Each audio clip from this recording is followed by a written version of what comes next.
Down here in the pits with Chris Lawrence from BT Racing. And Chris, first, how you doing tonight? I'm doing all right. Thanks for asking. That's awesome. Well, walk us through, what is a bone stock? So a bone stock car is an entry-level starter division. It's a 4-cylinder front-wheel drive. Basically your daily driver car from off the street. Strip the interior out of it and put some safety gear into it. Okay, and how did you get involved with bone stock racing? Well, I started out at Delaware. The bone stocks actually developed from the Chaos Car division, which you were a big part of, which thank you for that. It was something I got into when I had some motor troubles with my super stock. It was an affordable option at the time. And once I got into it, it was just one of those things that it was a lot of cheap fun, and it was something that we could do as a bigger group.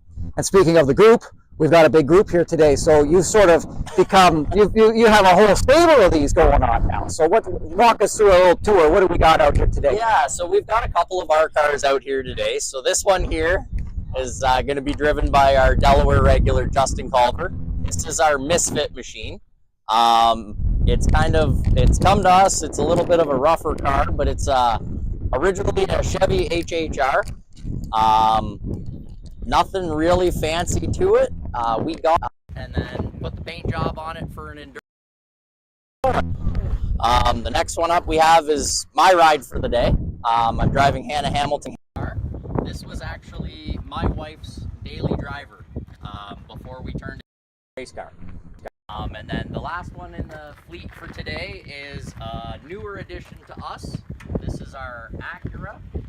We call it Oscar. It's a little bit of a grouch sometimes, so but it's our test into the Hondas. Definitely a Chevy guy, so I'm a little out of my element with that one. But and then down the row we've got a car that we were actually fortunate enough to be a part of a build with the Chapman car. Cage, and then they took it and went and made it a beautiful race car. So he's the guy we're going to be chasing today. And we'll talk briefly about Grand Bend Speedway as well. Last year you made your first start in bone stock here and won the race, and now you're here quite a bit. So what's attracting you to Grand Bend Speedway so regularly now? Honestly, it was a lot of scheduling that kept me away. I had prior commitments to other tracks with some other drivers, and this has just kind of been an opportunity. Grand Bend's schedule went almost every other week, alternating with some Saturdays and some Sunday shows, and it really just freed up our schedule. So it's a really nice, easy fit to add in. Some drivers say they're scared to race at the track because they think it's small, but you've done this now a little bit. Yeah. What do you say to that? I would say that yes, it is a small track. But that's what makes it a bull ring. You can easily fit a dozen bone stock cars out there comfortably.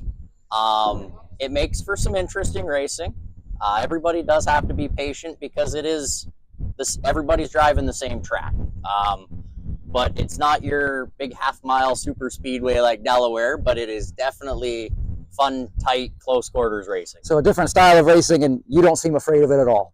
No, I'm a little nervous, but everybody out here has been doing really good. And as the car counts keep building, which I hope they do, it really demonstrates that the racing that can happen at Grand Bend is actually some really good fun. All right, on Chris Lawrence driving tonight in the number 7. We'll look forward to seeing him on the track later tonight.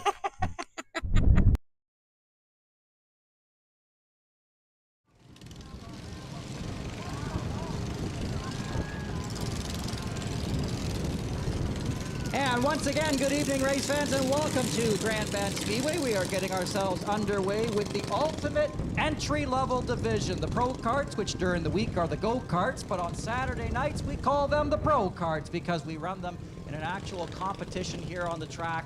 And really always, these guys, they have so much fun out there. You know, the karts, they may not be crazy fast out there. We save that for the NASCAR late models, but the Pro Karts, they have a lot of fun out there, and they are what opens us up this evening. And a very special welcome, of course, to folks who are joining us tonight. Find your favorite spot on the Grand Bend Speedway Hill and take in all the action tonight. And for folks joining us online, a very special welcome to the folks on the live stream as well. Green flag is out here with the Pro Karts, and we are underway in a hurry. And what I'm watching for this week is to see if the red and white number 67 is as hot as it has been in recent weeks. And it looks like it's not quite as hot as it was there. It's running second to last. And we see a battle up front here very early on. This is going to be for second, third, and fourth place right away in these Pro Karts. And I'm going to move myself down a little bit closer to get a better view of these drivers.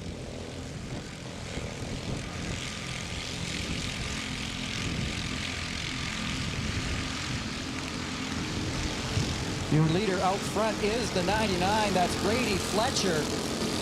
Your second place runner in that pink number 8, that's Cole Cosley.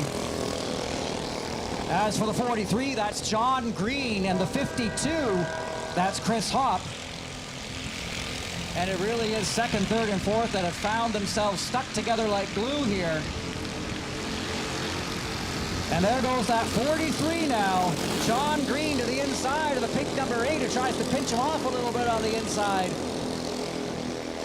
But that's good for second place there. So the 43 of John Green moves up to second. Your third place battle, the 52, Chris Hopp tried to move up to third place. And it looks like he'll pull that off here. Your leader continues to be the purple 99 of Brady Fletcher out front. If you go back a little ways to fifth place there, you've got the orange number 64. That's Andrew Rockner. And then it's the 67 of Rachel Goodchild. And then puttering along through turns 3 and 4 is the green 27. That's Kennedy Doroshenko. But it really is your front four here, and second, third, and fourth are closing in now on the 99 of Brady Fletcher. Again, you're watching the Pro Karts that during the week here at Grand Bend Speedway are the go-kart program, but you know, some drivers registered up and thought, hey, it'd be fun to open the show with this on a Saturday night. Get some drivers on the track who might not normally have the chance, maybe some fans from the stands. And we're seeing now the 43 of John Green in the blue 43 closing up on that 99 of Brady Fletcher. There's no mirrors in these karts. But that blue 43 is close enough now that I gotta believe the 99 of Brady Fletcher can hear him, because you can usually hear the other kart approaching before you can see him. He's taking a look up on the high side. And the 99 just closed the window visor because the race is on out front. And it's a four-way battle for the lead. The first time we've seen this in the Pro Karts this year. They've been working to even out the karts to make driver skill the deciding factor. And it looks like for these front four karts, they have hit that mark this week.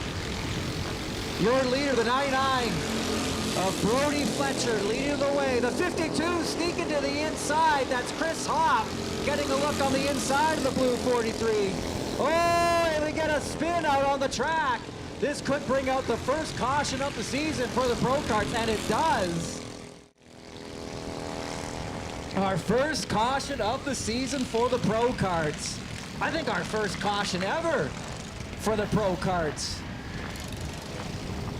And the drivers heed the caution flag and slow down and move to the inside.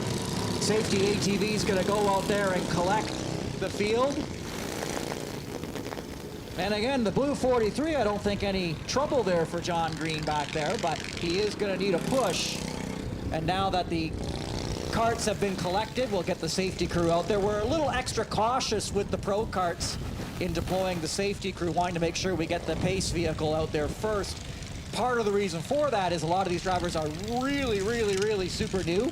And the other thing too, we don't have, to the best of my knowledge anyway, I don't think we have one-way radio communication to these drivers. Do we, April? No, we don't. I didn't think so. Do we, Will? Oh, he can't hear me. That's okay. Well, we get the blue 43 straightened around. John Green. And the field is looking tight here on the front straightaway.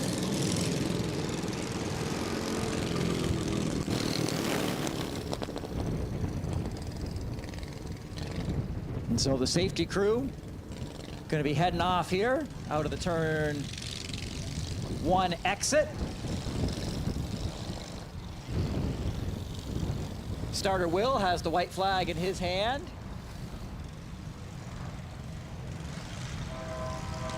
That gives us a bit of an opportunity to explain a few of the flags that you might see this evening, maybe if you're new to Grand Bend Speedway or new to racing altogether. So when you see this white flag that Will's about to start waving here, there's that white flag coming out now. The white flag means one of two things. If the drivers are under caution conditions like they are right now, it means 1 lap before they go racing. So the next flag they're going to see is going to be that green flag.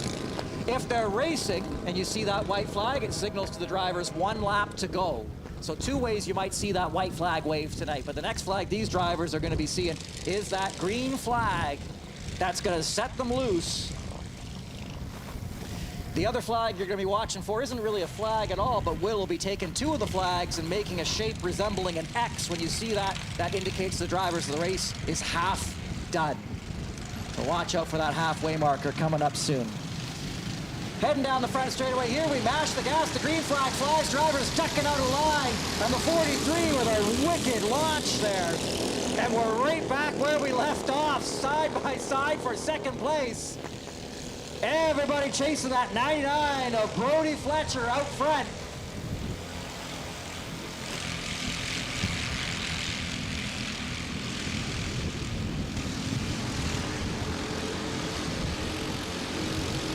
Drivers trying to keep things on the straight and narrow. Earlier we saw they were playing a little bit of game of bouncy ball there that took the 43 down to the infield. We'll see if we can keep everybody pointed in the right direction. Single file out front here, but the challenger is going to be the 43 of John Green, looking up to the high side of the 99 of Brody Fletcher.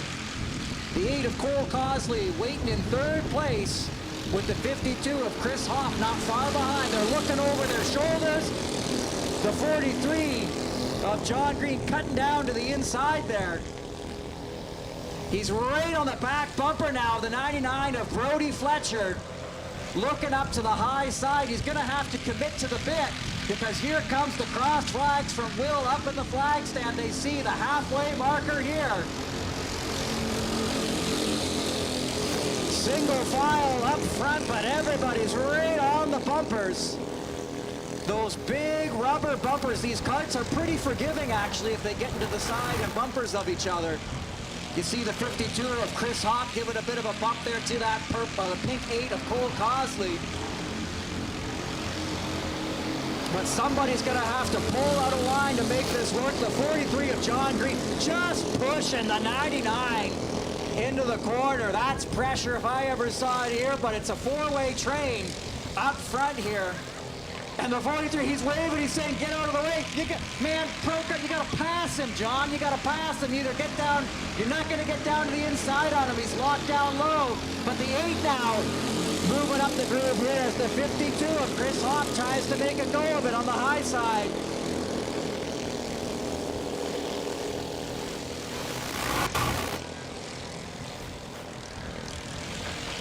There goes the 43 trying to make an opening down low. But these karts are pretty stable. They're hard. You're going to have a hard time moving them up the groove there. He's right on his back bumper, though. They're practically locked together. The 52, though, of Chris Hopp might try to make a move of it here. One of the tricks with the Pro Karts, actually, is if you enter the turn a little bit higher and then cut across the index, you can get a stronger run down the front straightaway.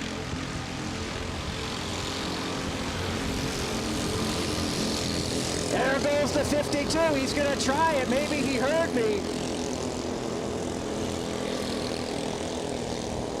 These front 4 trying to make a go of it. The 99-year leader, Brody Fletcher, under some wild pressure here for this top spot.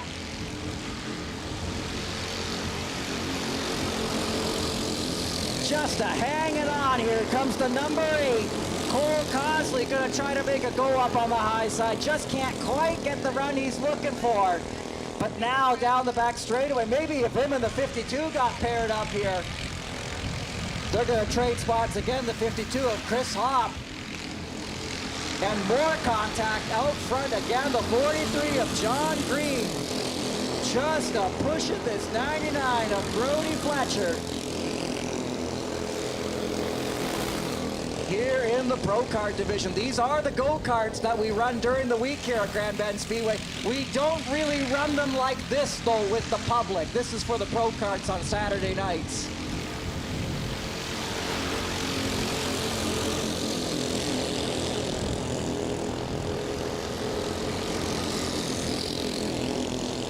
There goes the 43 again, trying to make a run of it. The white flag in starter Will's hand.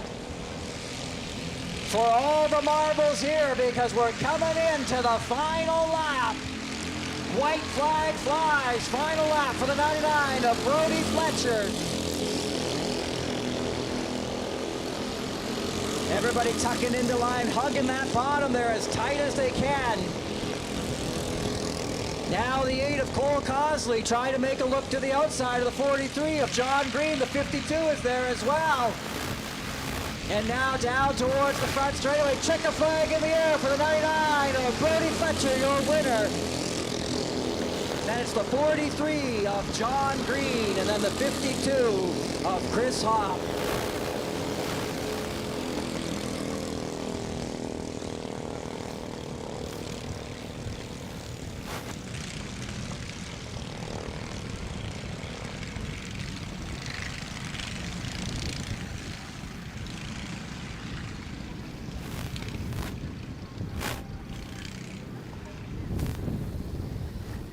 So as the field comes on in through here, where'd my winner go? The 99, that's my winner of Brody Fletcher.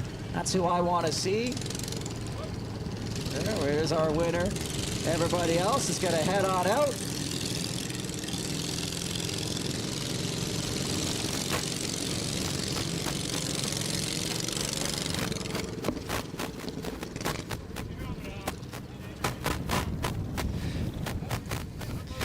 Put your hands together. You're winning the 99, Brody Fletcher here in the Pro Karts. Give it a wave there, Brody.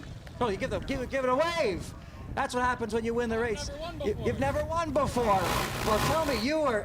Let's take a look at the back of this here. Did you feel like anything was locked onto the back of you during that one? He was pushing me pretty good. So, when you're feeling that, what's going through your mind? Are you thinking it's time to pull over, maybe let him go? It means he can't get around my outside. That's fair. Who do you want? Well, I was going to say, who do you want to thank tonight? But you're a Pro Kart driver, so you don't really have any sponsors. So I'll say, who do you want to give a shout out to tonight, either up in the grandstands or watching from home? I want to give a shout out to all the other drivers in the Pro Kart class. I mean, it wouldn't be as fun without, what, 8 of us out there?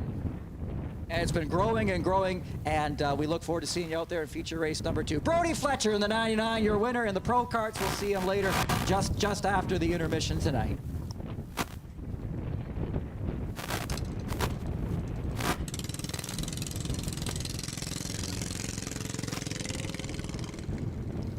Up next, it's going to be the Pinedale Motor Inn Junior Sprints. And so as we shift on over to those drivers, big difference there between them and the Pro Karts is, well, the drivers in the Junior Sprints, they own their own cars. And also, the drivers in the Junior Sprints, well, they're kids. It's our entry-level racing program for kids. And so the young guns are going to be taken to the track here in a moment.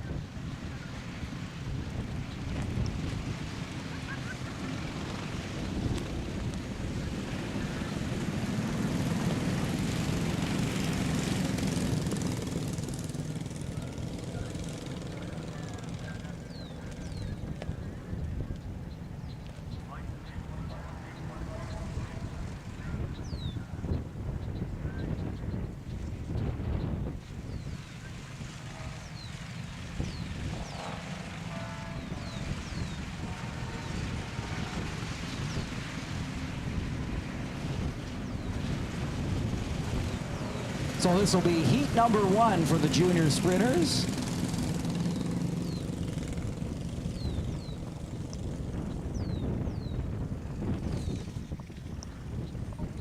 Eight laps of distance out there for our youngest drivers. You'll see a pair of heat races tonight for these guys and gals out there. So this will be the white flag here this time by.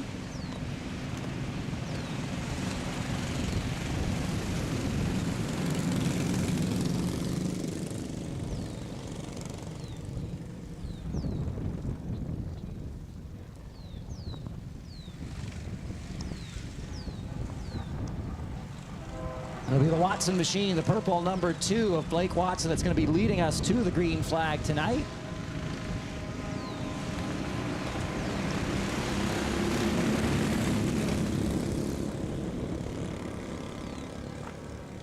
And we are underway with these junior sprinters. Blake Watson out to a wicked nice start there to get things underway tonight in the junior sprints. Blake Watson, your leader, the 9 of Ethan Lloyd in second. The 39 is Landon Moore. The 98 is Bryson Fuller. The 6X is Maxwell Lloyd. They're going 3 wide down the backstretch there in the middle of the pack. That's the 98 of Bryson Fuller up to second place here.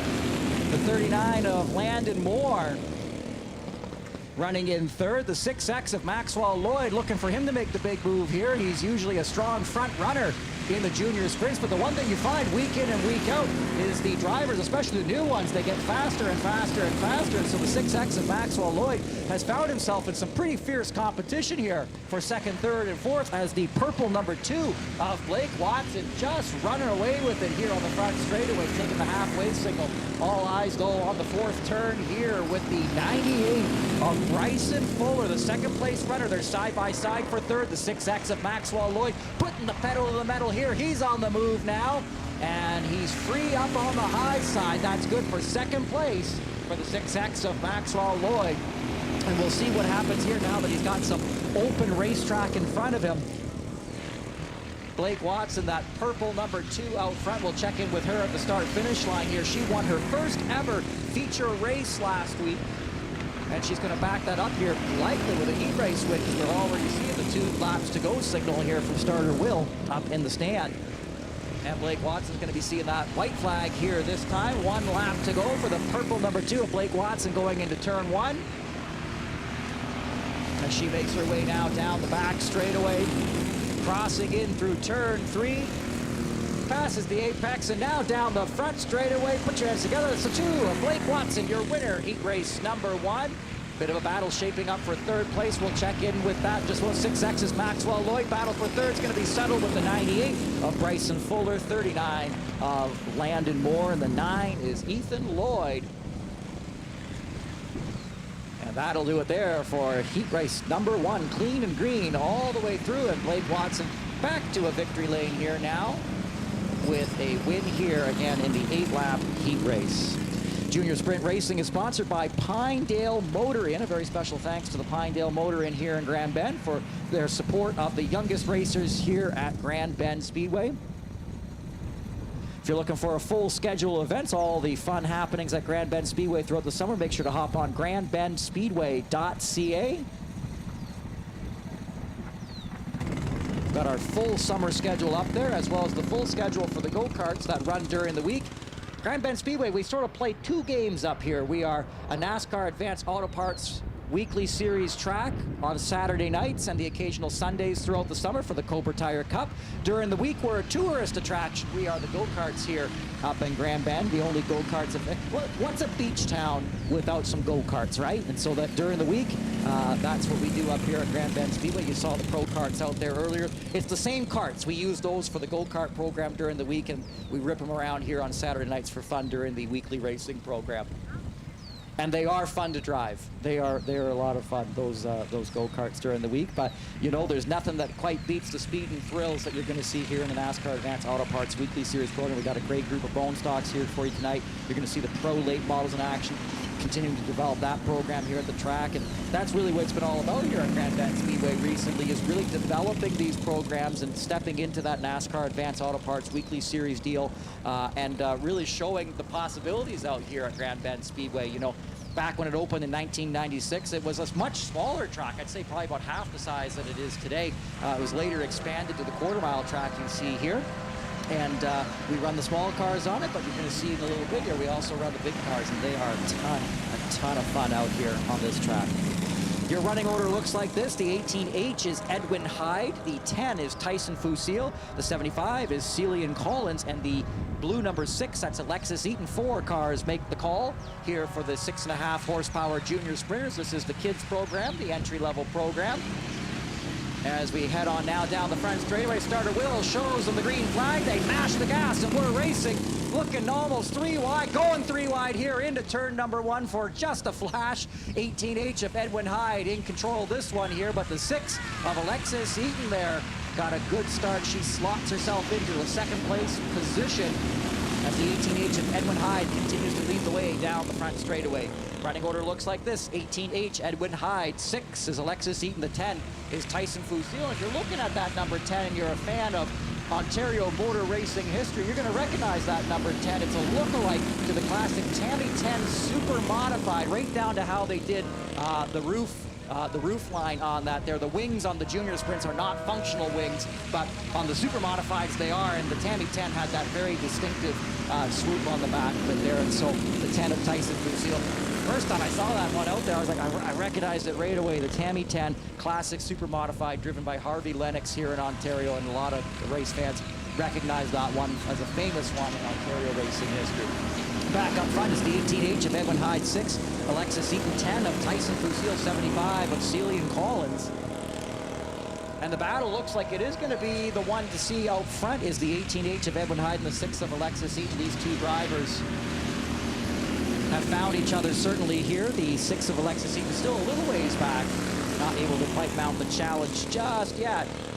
But really in the heat races, we're looking to see, well, who's going to group together. And what this tells me here, the 18H of Edwin Hyde, he's won races in this division before.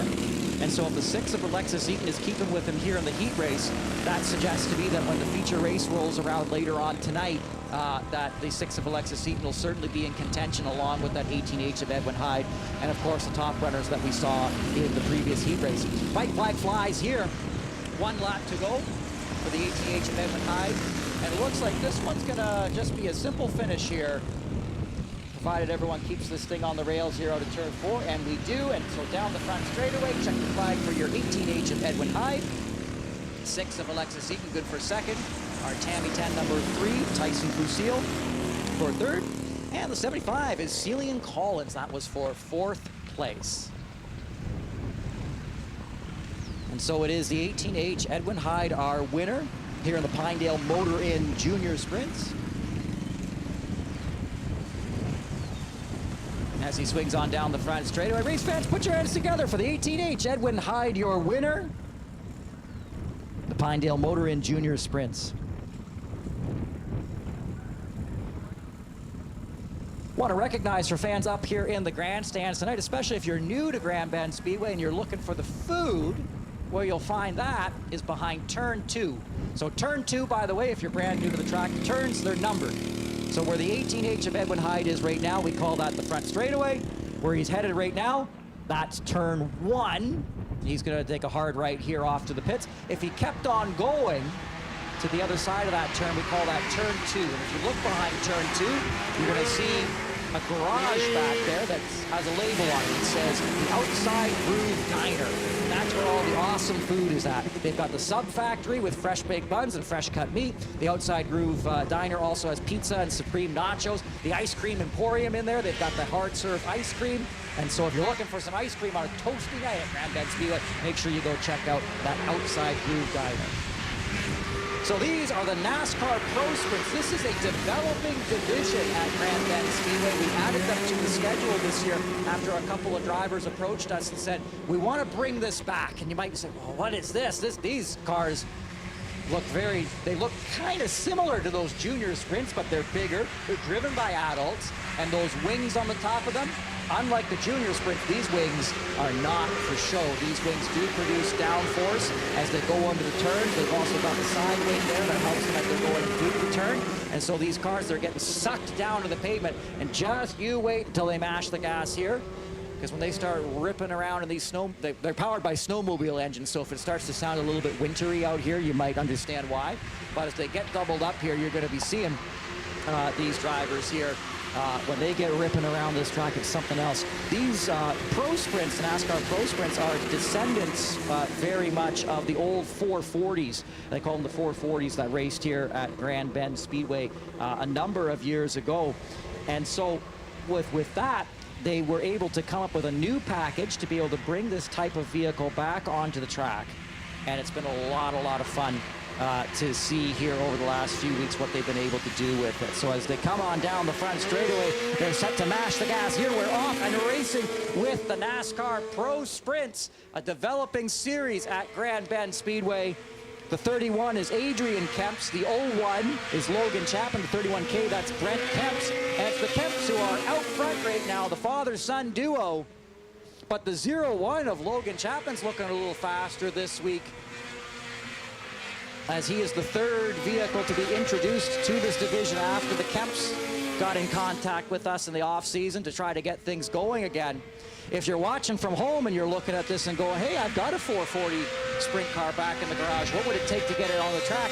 Get in contact with us at Grand Bend Speedway, and we'll get you in touch with the guys with the Pro Sprints. They've got it all figured out how to get those 440s back on track. Back in the old days, they were running into parts issues to keep the vehicles on track. They've got that all figured out now. And so you contact Grand Bend Speedway, we'll put you in touch with the Pro Sprints. It is a developing division here at the track, and as you can see, they just rip around this track. It's the Kemps out front, the 31 of Adrian Kemps, your leader, the 31K of Brent Kemps. Right on him here as they go into turn 3. The father-son duo here.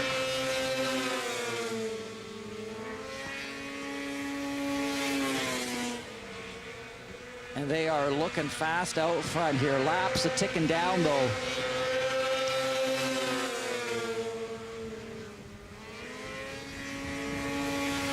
Twin features tonight for the Pro Sprints, 2 25-lap races. And they're 8 laps in. They'll knock these 25 laps off in a hurry though if they keep on going at this rate. Again, just a flying around Grand Bend Speedway. And I grew up in a rural area. I still live in a rural area, so when I hear the engines on the Pro Sprints, it always reminds me of the snowmobiles ripping through the farmers' fields out where I live. And oh, contact here and caution on the Speedway. And the 01 of Chapman goes around as well. Watching here on the replay to see what happened. And it was the 01 of Chapman actually who spun first on the back straightaway. And I think these drivers saw that. I think the leader of, Kemp saw that, slowed down, and the other driver, the other Kemp, got into the back of him there and almost flipped her over.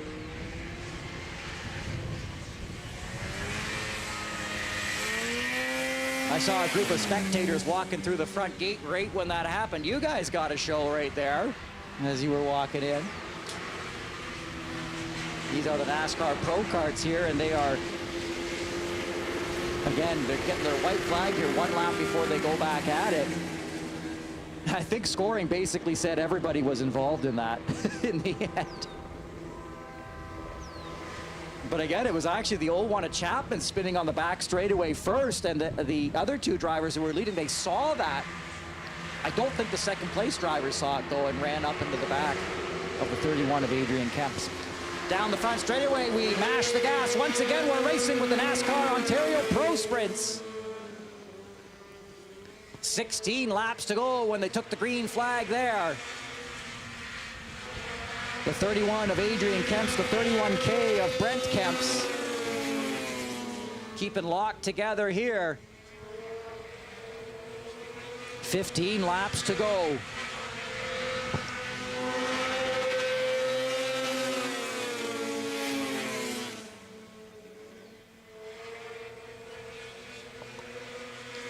31K, or 31 rather, Adrian Kemp's, 31K, Brent Kemp's.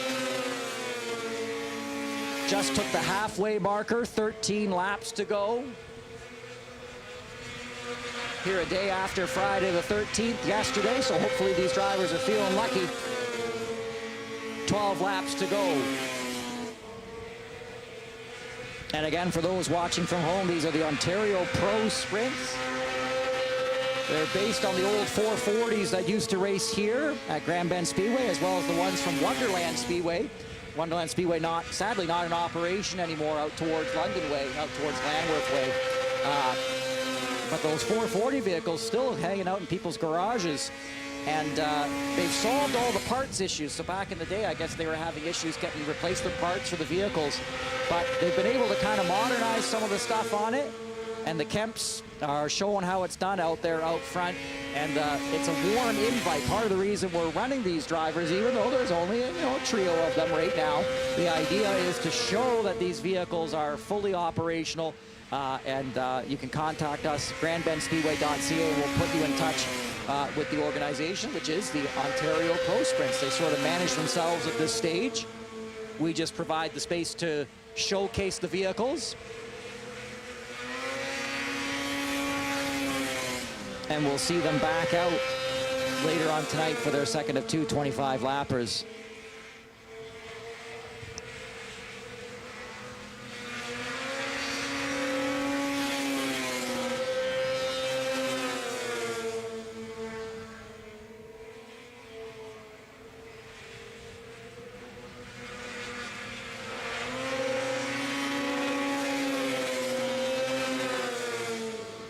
Now, with just 4 laps remaining, the 31K of Brent Kemp's looking to try to put a bit of a move on here because they're coming up on the lap comp, the 01 of Logan Chapman, who just moves on up the groove out of the way.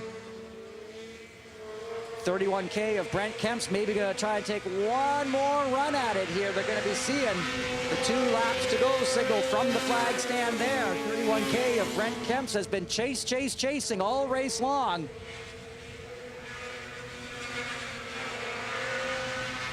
He's keeping it locked right on the bottom there as the white flag flies.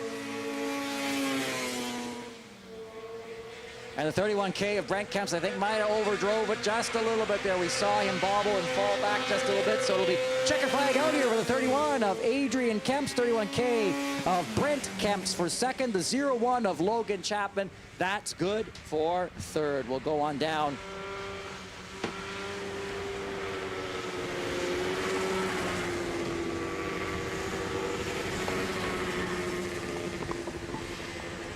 And then we'll check in with these drivers.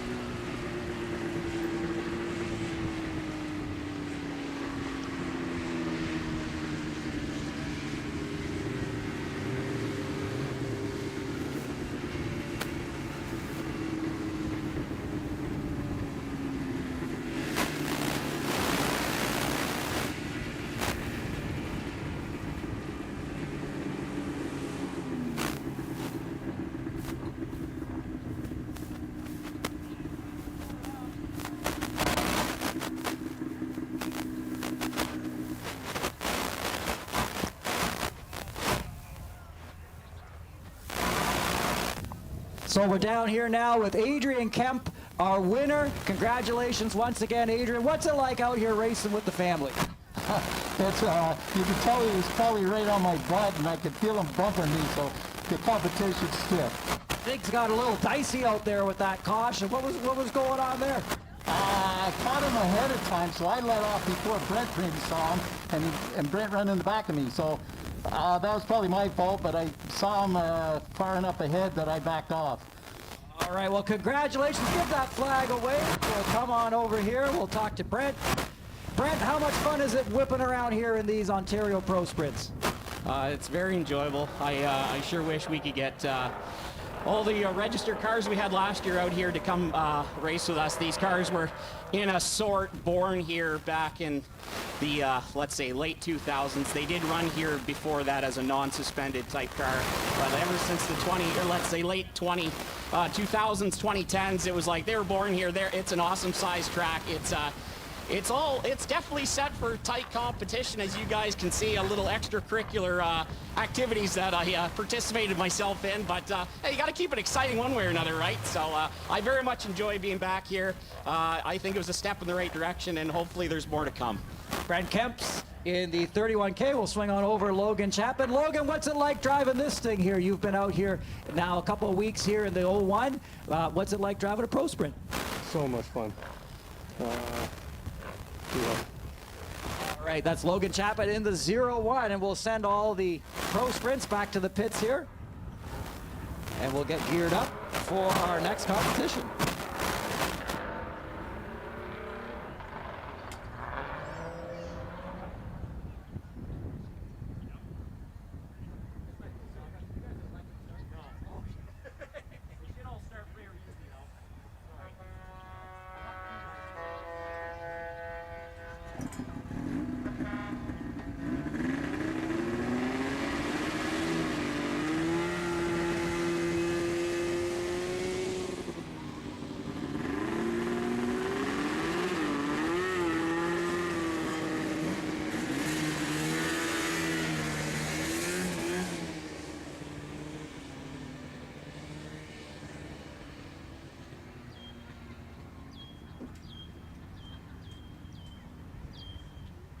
So to give you an idea of how new the Pro Sprints are to us here at Grand Bend Speedway, they're all sitting there in victory lane. That awkward moment, I said, do you guys have electric starts? They said, no. And I was like, oh, I'm gonna get my pull arm on here, okay. And I did not embarrass myself. They made it easy tonight. We got them fired up.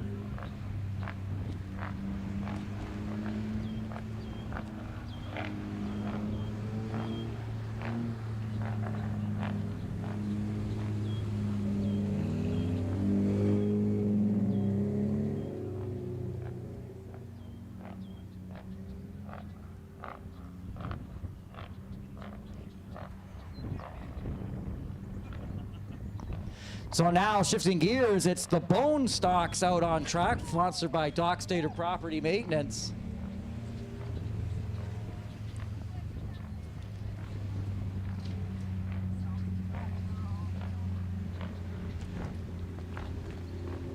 The 66D, that's going to be Cooper Donaldson in the 66D out of Mooresfield, Ontario. The 78, that's registered to Lucas Chapman out of Sarnia. The 7 is registered to Hannah Hamilton, but that's not who's driving tonight. That's Cowboy Chris Lawrence behind the wheel of the number 7 out of London.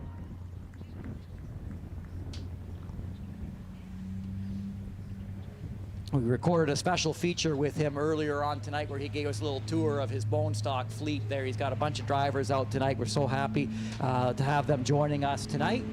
As the green flag set the drop here with the Bone Stocks, we're racing Cooper Donaldson out of Moorefield in the 66D. 78 of Lucas Chapman was up on the high side there, slots into second place. The 7 of Chris Lawrence runs in third. Again, the 7 normally driven by Hannah Hamilton, tonight being driven by Cowboy Chris Lawrence. And whoa, the 66D goes way up. Cooper Donaldson moves on up. And the 78 of Lucas Chapman out of Sarnia now to the lead. The 7 of Chris Lawrence wasn't close enough to get that advantage here in the heat race. Whoa, there goes the 66D up high again. Now Chris Lawrence is gonna get down to the inside. And Logan trouble on turn 4, hard into the wall goes the 78. And a hard hit for the 78 Chapman looking on the instant replay. He starts spinning way back in turn 3 and then just clobbered it off turn 4. The checkerflagmedia.com team got a wicked shot of that. But a horrible start to the night for the 78 of Chapman. Safety crews down there checking in with them. And again, the spin started in turn 3.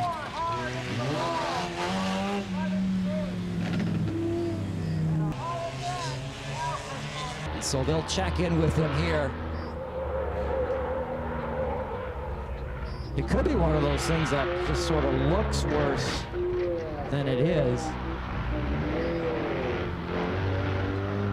Because he did slow up pretty good, but it just arced right.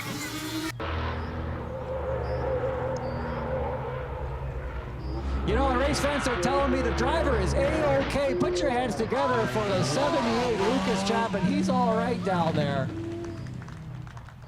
The car is not all right, though, and part of the reason I know that is I can see the safety crew is dropping down some speedy dry.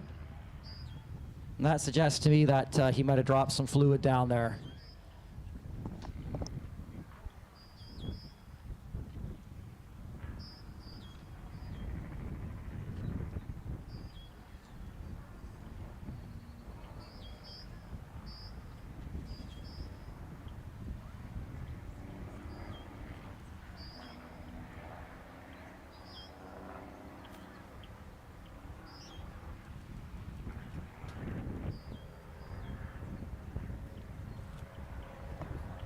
Head on down here and see if we can see for ourselves what's going on here on the 78 of Chapman.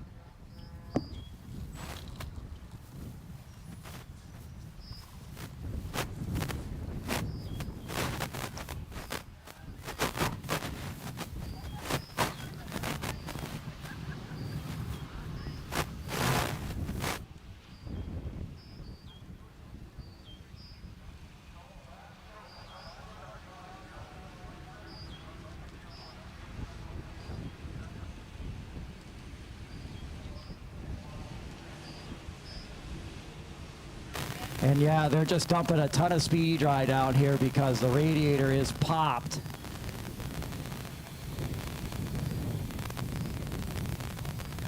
And this thing's going to be going on the back of the towing hook here. The 78 Chapman's car sponsored by Aquid Auto Parts, McNichol Welding and Fabrication.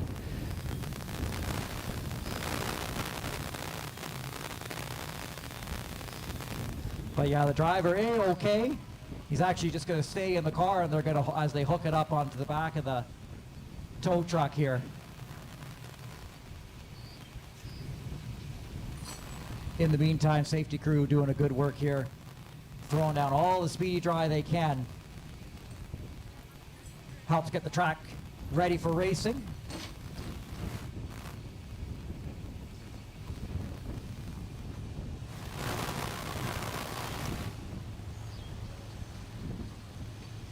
But yeah, the front end of this Pontiac kind of used up here.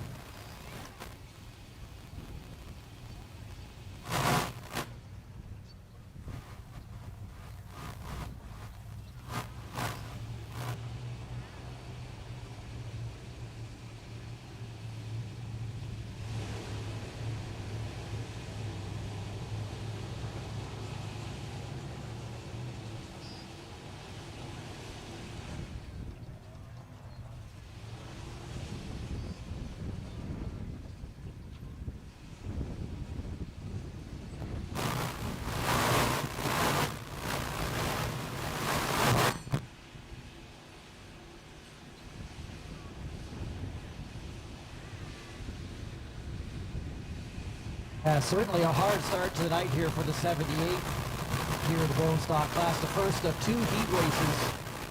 First of two heat races for the division. And yeah, he started kicking sideways all the way back in turn 3 and tried to get it corrected over there in turn 4 and just right up into the wall. He started kicking sideways all the way back. You see the results of that. And tried to get it corrected over there.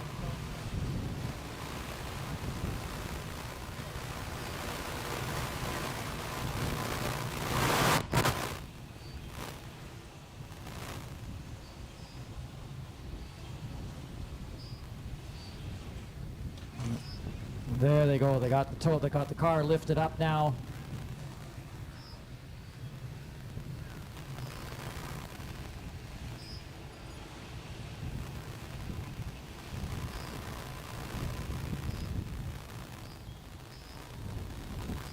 That's a hard drive out of here on the receiving end of the tow truck hook. Put your hands together one more time, though, for the 78 of Chapman. They work really hard on that car week in and week out. And that's just a hard deal for the driver of the car. Yeah. So now the safety crew is going to work getting the track back race ready. I'm going to make my way back up to the booth, and we'll get these bone stocks back on track.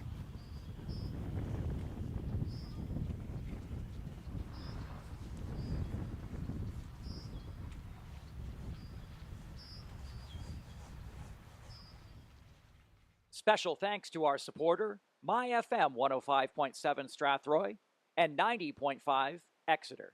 Each day, the teams at MyFM leverage the power of local radio and their local websites to help make a difference in our communities. Find them online at exetertoday.ca and strathroytoday.ca for local community news, events, and contests.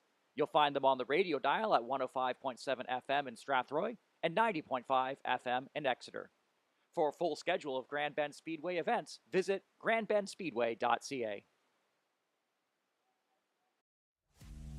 Huron Transfer Service late models bring the thrill of high-intensity late model racing to GBS as the track's top local division in the NASCAR Advance Auto Parts Weekly Series. Cobra tires help keep racing affordable and fair for drivers. Special thanks to Huron Transfer Service for their support, serving Central Huron and surrounding areas. Give them a call at 519-482-1100 to book your next ride. Dockstader Property Maintenance Bone Stocks provide a low-cost option for getting into full-size racing using cars that are readily available through scrapyards. Dockstader Property Maintenance provides lawn maintenance, snow, and ice control management for the Oneida Nation of the Thames, Chippewa of the Thames First Nation, Munsee Delaware Nation, Strathroy-Caradoc Township, and South London. Robson Scrap Metal Mini Trucks are a classic half-scale division of racing at Grand Bend Speedway. Because of their size, the mini trucks turn Grand Bend Speedway from a short track into a full-throttle super speedway all the way around. A special thanks to Robson Scrap Metal, located on Carling Street in St. Mary's, for their support of the mini trucks. Grand Bend Home Hardware 9-horsepower Sprints are considered the original division of Grand Bend Speedway. Even before the track was expanded, the Sprints were running and providing amazing competition. McLean's Home Hardware is located in Grand Bend, with all you need to make your next home or garden project a success. The Pinedale Motor Inn Junior Sprints are the entry-level division for kids to get involved in racing. Open to drivers up to the age of 14, kids build their experience lap by lap. Pinedale Motor Inn is just a stone's throw away from the beaches of Grand Bend and the paths of Pinery Provincial Park. It's your cozy retreat after a sun-soaked Grand Bend day. For more information on any of these divisions, visit grandbendspeedway.ca.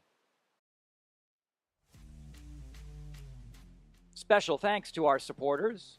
Family-owned and operated McCann Ready Mix has ready mix plants located in Mount Carmel, Exeter, Mitchell, and Watford.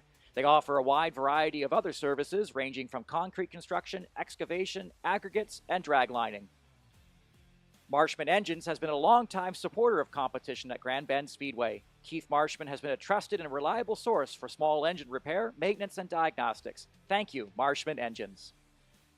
Located in Exeter, Ontario, Country Corners is a family-run multi-line power sports dealership selling and servicing motorcycles, snowmobiles, ATVs, side-by-sides, e-bikes, tractors, and more. Visit them at countrycorners.net. Special thanks also to CarQuest Auto Parts Park Hill, Home Run Delivery, Lambton Sanitation, Stratford Auto Recycle, Cobra Racing Tires, Action Trailers, and Horton's Lakeshore Enterprises. Thank you also to RCM Racing Equipment, Excalibur Insurance, and Leaf Racewear. broadcast services for today's race are provided by checkeredflagmedia.com. For a full summer schedule of Grand Bend Speedway events, visit grandbendspeedway.ca. Grand Bend Speedway is proud to be part of the Advance Auto Parts Weekly Series, along with over 50 tracks across North America. Promotional consideration for the NASCAR Advance Auto Parts Weekly Series is also provided by Whalen Engineering and CarQuest. For more information on the NASCAR Advance Auto Parts Weekly Series, visit the Weekly Series section at NASCAR.com.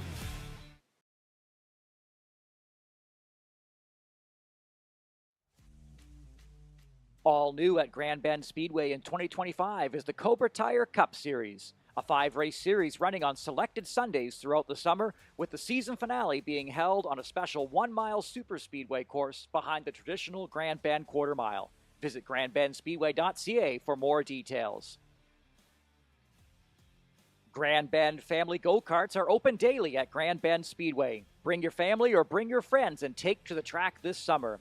No visit to the Grand Bend area is complete without a visit to Grand Bend Speedway family go-karts. The Outside Groove Diner food court is open daily with Grand Bend Speedway family go-karts and at all Grand Bend Speedway racing events. Enjoy hard-serve ice cream, subs, pizza, nachos, and more. Featuring a great view of the pits on race night and a live broadcast of the evening's races, be sure to stop by the Outside Groove Diner anytime you're at the track. For a full schedule of events, visit grandbendspeedway.ca.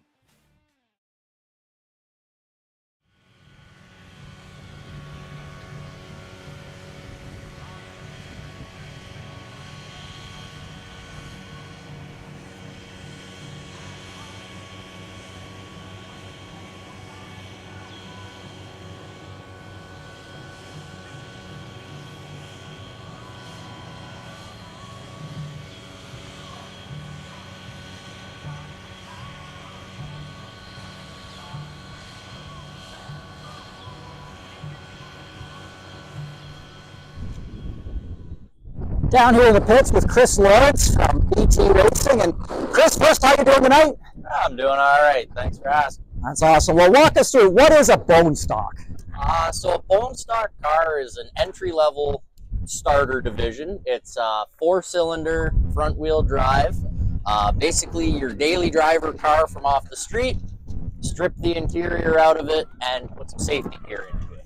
Okay, and how did you get involved with bone stock racing? Well, I started out at Delaware. The bone stocks actually developed from the Chaos Car division, which you were a big part of, which thank you for that. It was something I got into when I had some motor troubles with my super stock. It was an affordable option at the time. And once I got into it, it was just one of those things that it was a lot of cheap fun, and it was something that we could do as a bigger group.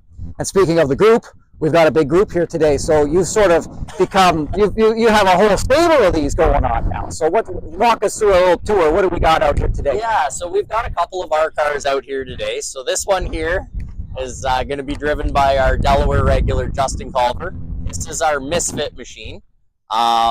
It's come to us. It's a little bit of a rougher car, but it's originally a Chevy HHR. Nothing really fancy to it. We got and then put the paint job on it for an endurance. The next one up we have is my ride for the day. I'm driving Hannah Hamilton car. This was actually my wife's daily driver before we turned it into a race car. And then the last one in the fleet for today is a newer addition to us. This is our Acura. We call it Oscar. It's a little bit of a grouch sometimes, so but it's our test into the Hondas. Definitely a Chevy guy, so I'm a little out of my element with that one. But and then down the row we've got a car that we were actually fortunate enough to be a part of a build with the Chapman car. Cage, and then they took it and went and made it a beautiful race car. So he's the guy we're going to be chasing today. And we'll talk briefly about Grand Bend Speedway as well. Last year you made your first start in bone stock here and won the race, and now you're here quite a bit. So what's attracting you to Grand Bend Speedway so regularly now? Honestly, it was a lot of scheduling that kept me away. I had prior commitments to other tracks with some other drivers, and this has just kind of been an opportunity. Grand Bend's schedule went almost every other week, alternating with some Saturdays and some Sunday shows, and it really just... They're going to be taking the white flag immediately. And they are actually going to trade positions here.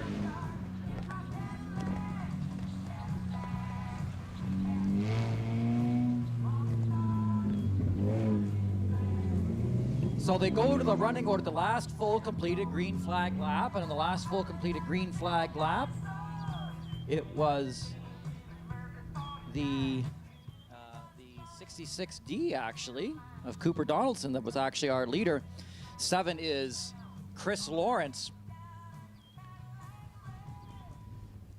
As we get ourselves keyed back in here to Bone Stock Racing.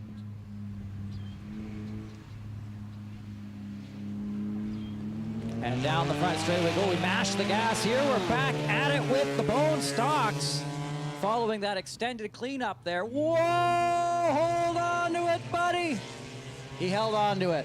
That's the 66D of Cooper Donaldson. Chris Lawrence is going to take his Bone Stock into his hands up on the high side of this one. I don't know if that 66D is handling quite the way he wants it to. Chris Lawrence sneaks on back to the low side. The 66D is still your leader. Lawrence again still looking to the high side. Not my first choice at this stage in the game. But Chris has been racing these a lot longer than I have, so I'm not gonna backseat drive him on this one. 60-60 way up the track again. Lawrence now down to the low side, and he wipes the sweat from his brow as he completes that pass. The 60-60 of Donaldson hanging on to it for dear life here. One of the things I love about Bone Stocks is sometimes they handle like a wardrobe.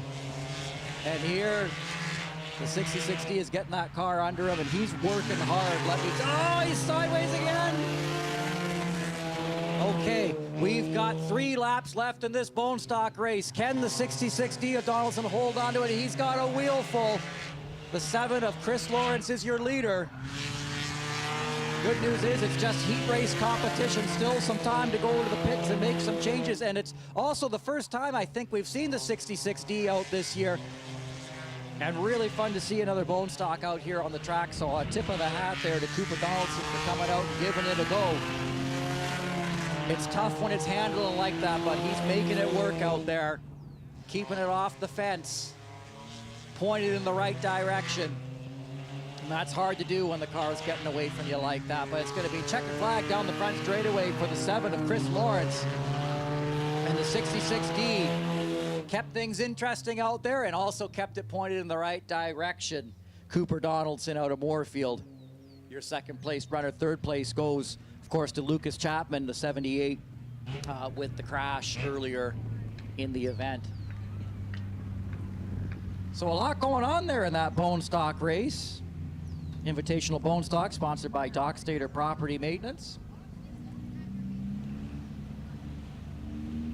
Race fans, put your hands together for the 7 of Chris Lawrence, your winner.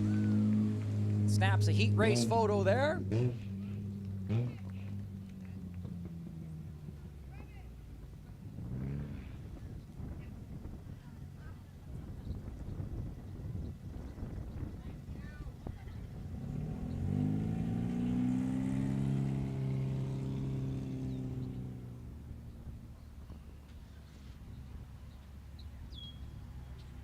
As he makes his way off the racetrack, we get geared up here for heat race number 2.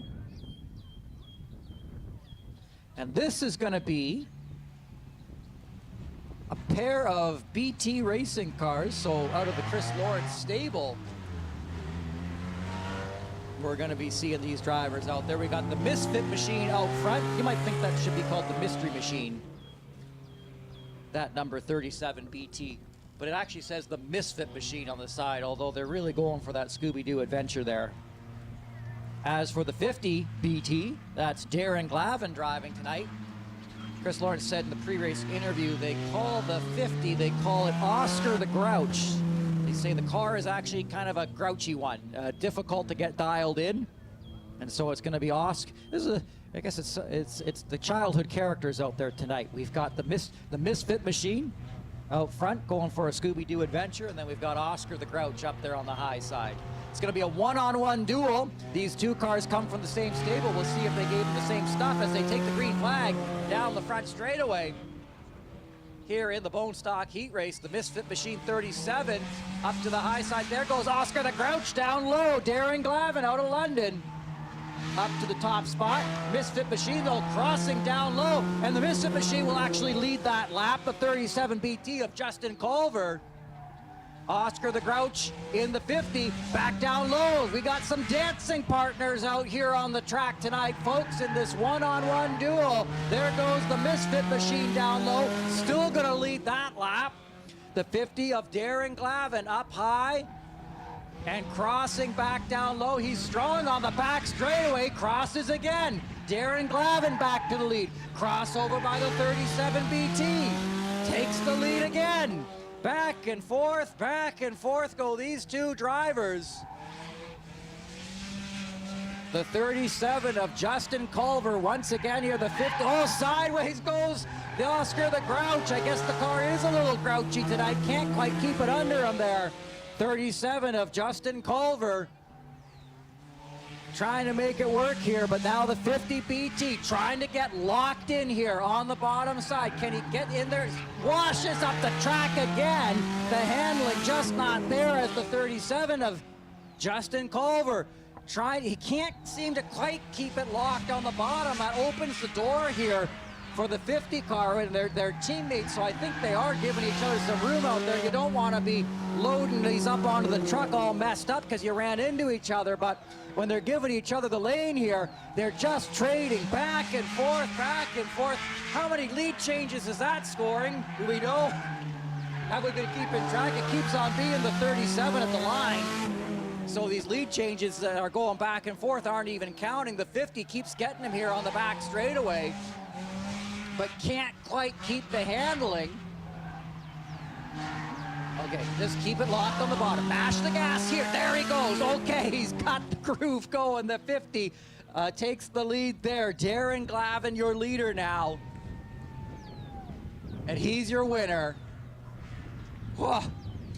I wasn't even watching the flags. I wasn't even counting laps. I was just watching how many times the 50 car was going to wash up the track and lose the lead. But he kept it on the rails there to the end. And so I guess that tells you something about the BT racing cars, is that they're actually pretty even. We'll see come feature race time. So race fans, put your hands together for the 50 of Darren Glavin out of London. Runner up, the 37 out of Lucan is Justin Culver. Back and forth, back and forth. Sort of reminded me of the 9 horsepower sprinters that we see out here. They're having their off week this week. That's something you usually see out front in that division. Okay, NASCAR late models taken to the track here.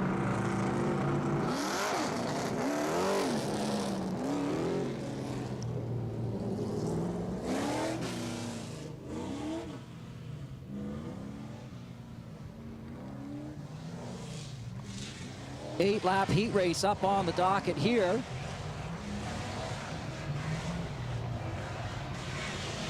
Our fastest and most powerful cars are the NASCAR late model sponsored by Huron Taxi Service. This is a growing division here at the track. The car that's starting out front is the newest addition, the 92 of Dwayne Horton out of Goderich in his newly prepared machine, built by McCall Racing Enterprises. The 99 is driven by Jeremy Curtis.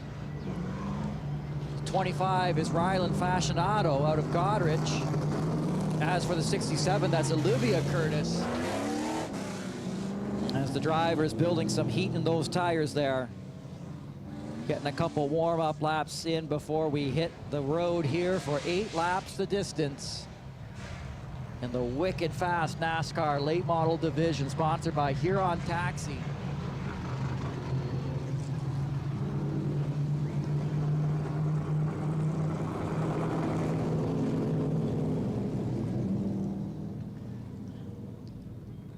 Drivers in their side-by-side racing formation, getting set to mash the gas here as they set for their 8-lap heat race.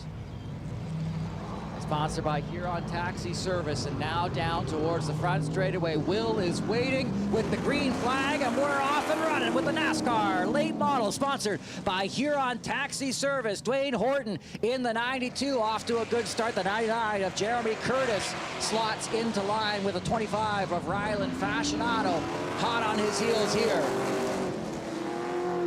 There's the rumble down the front straightaway that we love these late models for at Grand Bend Speedway.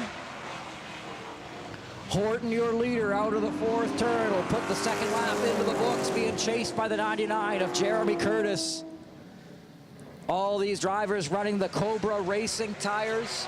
One of the shocking things about those racing tires is they're expected actually to last the whole season. So, you know, if you're a late model driver watching our stream from home, and you know, people think about the costs of late model racing, one of the big costs is actually tires, and the Cobra racing tires we use here at Grand Bend Speedway, for most drivers, they basically run the whole season, and it makes for really even competition actually once they get the cars dialed in. You can see Dwayne Horton out there, his vehicle, brand new vehicle. Just ripping around this track. But the 99 of Jeremy Curtis, his car's not brand new, but he's on the same Cobra racing tires and definitely keeping Dwayne in his sights here. Being chased though by the 25 of Ryland Fascinato, the driver out of Godrich. They've taken the cross flags. We're halfway through.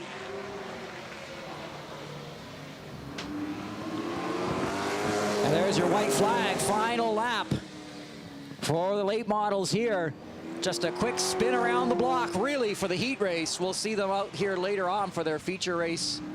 But it'll be the 92 of Dwayne Horton, your winner. The 99, Jeremy Curtis, good for 2nd. 25, Ryland Fascinato.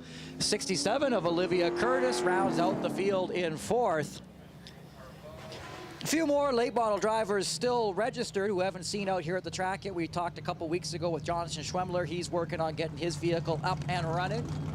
Hope to see him out here in the next couple of weeks. Horton in that 92, he was our defending race winner actually from last week in the feature race. So he'll swing on in here for a quick photo.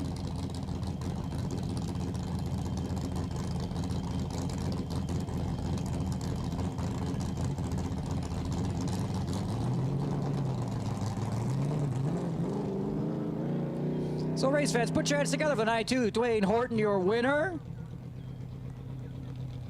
Congratulations, Dwayne.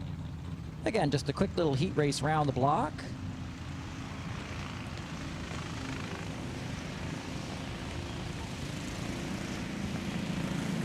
And these are your junior sprinters out here for their B main event. This is typically drivers who are building their experience portfolio. It is the final race before intermission.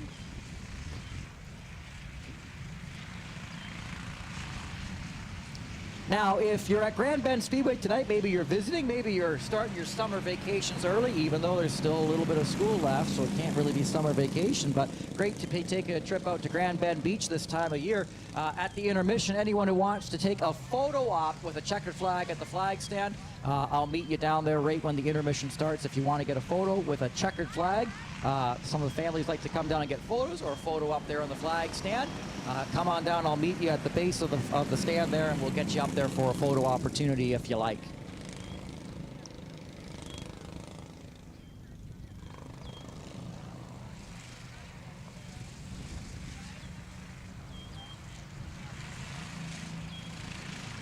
And so, here we go for the B main. On the junior sprinters, it's going to be Celian Collins in the 75, the 39 of Landon Moore, and the 9 of Ethan Lloyd. Whoa, they're running tight together out there. Whoa, they're still running tight together, even if there's just 3 cars out there. Sometimes the junior sprints still find a way to get my heart rate up early in the race. But I gotta say, this B main ain't what it used to be. So already here with just a handful of races under our belts, the drivers in the B main just whipping around this track, looking a lot more confident, I think, than we certainly saw on opening night. And again, this is just a quick little sprint around the block, just a 12-lap race, I think it was. So I'm showing 10 laps to go on timing and scoring before we kick things over to the intermission.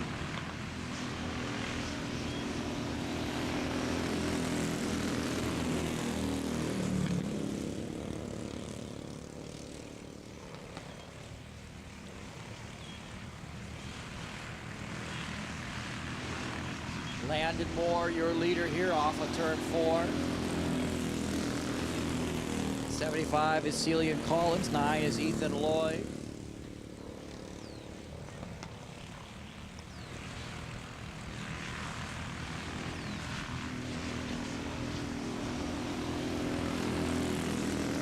Seven laps to go there at the stripe.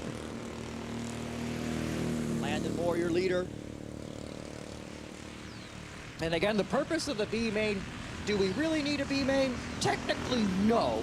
But again, the junior sprints are all about drivers building in confidence and experience. And the only way to really do that is by getting laps in. So by doing this here, some of the drivers who are, again, building that experience portfolio, they get an extra 15 or so laps in a night with less vehicles on the track. It's sort of like another heat race for them. Also gives us a chance to sort of see these drivers and their styles evolving as the weeks go on. 39 of Landon Moore has been looking stronger and stronger each and every week. Just 4 laps to go there at the stripe. The drivers have spread themselves out pretty good here at this phase of the event. And again, our final race before intermission, the Pinedale Motor Inn Junior Sprinters. Just getting a few extra experience laps in.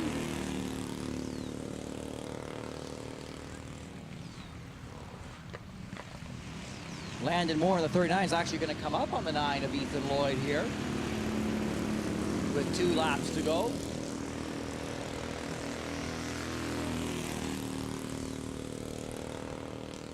And oh, he has to hit the brakes there on the backstretch. The 9 of Ethan Lloyd washed up the track there, didn't stay down to the inside, even with the leader coming right up on. They don't have mirrors in the cars though, so you can cut the kids some slack, cut all these kids some slack for that, because they cannot see what's coming up behind them. It's a big surprise, actually. But here we go through turn 3 for the final time. Goes the black 39 of Landon Moore, your winner here at the stripe. Second place is going to be our 75 Celian Collins. The 9 of Ethan Lloyd rounds out our field.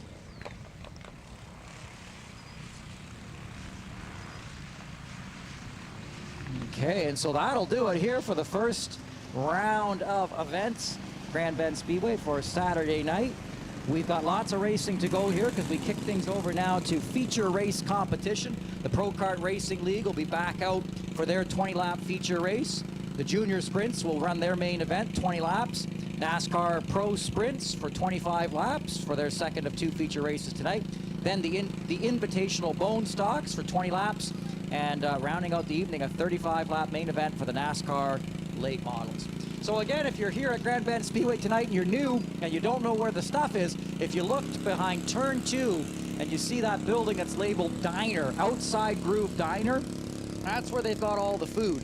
Awesome food back there, in fact. They've got pizza, they've got subs, everything you're looking for over there. And also, while you're down there, you can actually go out onto the patio area out back, and you can actually get a great view of the pits from the Outside Groove Diner, and that's free with your admission, so you can head on back there if you're looking for some food. I also mentioned if you're looking for a special photo op, maybe you want to get a photo, maybe something to throw up on your Instagram. Everybody's doing it for the gram here, right? So you can come on down and get a photo there at the flag stand. I'll meet you down there in just a moment if you like. Sometimes people want photos, sometimes they're good, but if you want to get a photo taken up on the flag stand with a checkered flag, I'll meet you there at the base of the flag stand in just a moment to have you pop up there and take that photo. My name's John Houghton, and again, we'll kick things over here now to intermission. They say it's good for 8 minutes, and then we're going to be over to the pro sprints to kick things off for feature race competition.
Grand Bend Speedway is proud to be part of the Advance Auto Parts Weekly Series, along with over 50 tracks across North America. Promotional consideration for the NASCAR Advance Auto Parts Weekly Series is also provided by Whalen Engineering and CarQuest. For more information on the NASCAR Advance Auto Parts Weekly Series, visit the Weekly Series section at NASCAR.com. Huron Transfer Service late models bring the thrill of high-intensity late model racing to GBS as the track's top local division in the NASCAR Advance Auto Parts Weekly Series. Cobra tires help keep racing affordable and fair for drivers. Special thanks to Huron Transfer Service for their support, serving Central Huron and surrounding areas. Give them a call at 519-482-1100 to book your next ride. Dock Stater Property Maintenance Bone Stocks provide a low-cost option for getting into full-size racing using cars that are readily available through scrapyards. Dock Stater Property Maintenance provides lawn maintenance, snow, and ice control management for the Oneida Nation of the Thames, Chippewa of the Thames First Nation, Munsee Delaware Nation, Strathroy-Caradoc Township, and South London. Robson Scrap Metal Mini Trucks are a classic half-scale division of racing at Grand Bend Speedway. Because of their size, the mini trucks turn Grand Bend Speedway from a short track into a full-throttle super speedway all the way around. A special thanks to Robson Scrap Metal, located on Carling Street in St. Mary's, for their support of the mini trucks. Grand Bend Home Hardware 9-horsepower Sprints are considered the original division of Grand Bend Speedway. Even before the track was expanded, the Sprints were running and providing amazing competition. McLean's Home Hardware is located in Grand Bend, with all you need to make your next home or garden project a success. The Pinedale Motor Inn Junior Sprints are the entry-level division for kids to get involved in racing. Open to drivers up to the age of 14, kids build their experience lap by lap. Pinedale Motor Inn is just a stone's throw away from the beaches of Grand Bend and the paths of Pinery Provincial Park. It's your cozy retreat after a sun-soaked Grand Bend day. For more information on any of these divisions, visit grandbendspeedway.ca. Special thanks to our supporters. Family-owned and operated McCann Ready Mix has ready mix plants located in Mount Carmel, Exeter, Mitchell, and Watford. They offer a wide variety of other services ranging from concrete construction, excavation, aggregates, and drag lining. Marshman Engines has been a longtime supporter of competition at Grand Bend Speedway. Keith Marshman has been a trusted and reliable source for small engine repair, maintenance, and diagnostics. Thank you, Marshman Engines. Located in Exeter, Ontario, Country Corners is a family-run multi-line power sports dealership selling and servicing motorcycles, snowmobiles, ATVs, side-by-sides, e-bikes, tractors, and more. Visit them at countrycorners.net. Special thanks also to CarQuest Auto Parts Park Hill, Home Run Delivery, Lampton Sanitation, Stratford Auto Recycle, Cobra Racing Tires, Action Trailers, and Horton's Lakeshore Enterprises. Thank you also to RCM Racing Equipment, Excalibur Insurance, and Leaf Racewear. Broadcast services for today's race are provided by checkeredflagmedia.com. For a full summer schedule of Grand Bend Speedway events, visit grandbendspeedway.ca. Special thanks to our supporter, MyFM 105.7 Strathroy and 90.5 Exeter. Each day, the teams at MyFM leverage the power of local radio and their local websites to help make a difference in our communities. Find them online at exetertoday.ca and strathroytoday.ca for local community news, events, and contests. You'll find them on the radio dial at 105.7 FM in Strathroy and 90.5 FM in Exeter. For a full schedule of Grand Bend Speedway events, visit grandbendspeedway.ca. All new at Grand Bend Speedway in 2025 is the Cobra Tire Cup Series, a 5-race series running on selected Sundays throughout the summer, with the season finale being held on a special 1-mile super speedway course behind the traditional Grand Bend quarter mile. Visit grandbendspeedway.ca for more details. Grand Bend family go-karts are open daily at Grand Bend Speedway. Bring your family or bring your friends and take to the track this summer. No visit to the Grand Bend area is complete without a visit to Grand Bend Speedway family go-karts. The Outside Groove Diner food court is open daily with Grand Bend Speedway family go-karts and at all Grand Bend Speedway racing events. Enjoy hard-serve ice cream, subs, pizza, nachos, and more. Featuring a great view of the pits on race night and a live broadcast of the evening's races, be sure to stop by the Outside Groove Diner anytime you're at the track. For a full schedule of events, visit grandbandspeedway.ca.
So it looks like the pro karts are set to take to the track here momentarily.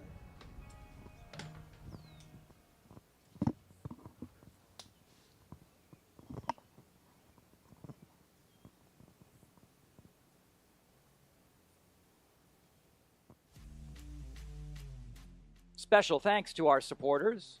Family owned and operated McCann Ready Mix has ready mix plants located in Mount Carmel, Exeter, Mitchell, and Watford. They offer a wide variety of other services ranging from concrete construction, excavation, aggregates, and drag lining. Marshman Engines has been a longtime supporter of competition at Grand Bend Speedway. Keith Marshman has been a trusted and reliable source for small engine repair, maintenance, and diagnostics. Thank you, Marshman Engines. Located in Exeter, Ontario, Country Corners is a family-run multi-line power sports dealership selling and servicing motorcycles, snowmobiles, ATVs, side-by-sides, e-bikes, tractors, and more. Visit them at countrycorners.net.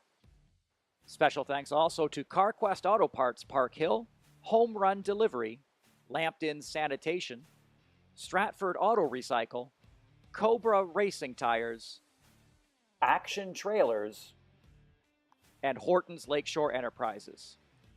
Thank you also to RCM Racing Equipment, Excalibur Insurance, and Leaf Racewear.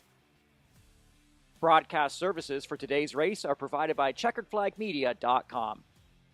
For a full summer schedule of Grand Bend Speedway events, visit grandbendspeedway.ca.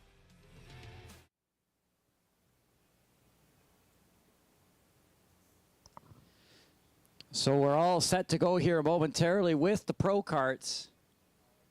We should be seeing them popping up over that hill.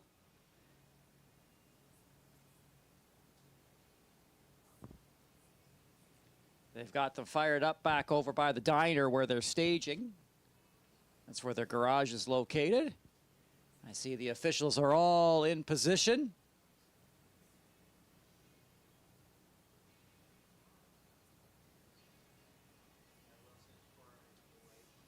And I see a caution flag up there, and that can mean only one thing. The pro karts, oh, there they are. I see the Pace ATV just cresting the hill. And there they are. The pro karts up on deck. And again, more of them in this race than you saw in the first one. According to my roster, 12 drivers making the call and taking the white flag here to get things up and running here. Now the intermission is over. It'll be the yellow number 9 of Lucas Chapman.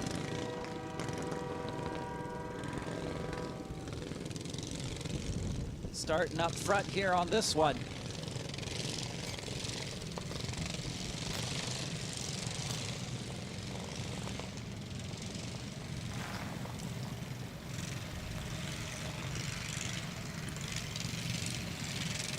The 8, that's Andrew Ropnerine. Green flag in the starter's hands. The 46 is Stephen Hockey. As for the orange 64, that's Brody Fletcher. Green flag drops. We're underway with the pro karts.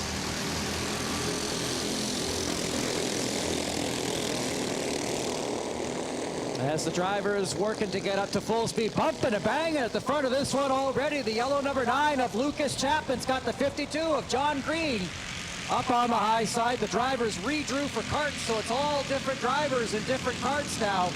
John Green in the 52 keeping that 8 car pinched off, and down off the track he goes. Looking 3 wide here into the first turn for the 3rd place spot. The 67 of Cole Cosley up to 4th place in the red and white machine. As the 9 of Lucas Chapman leads the way here at the stripe. The 52, that's John Green. John Green in the 52, he was the runner-up in the first race of the night.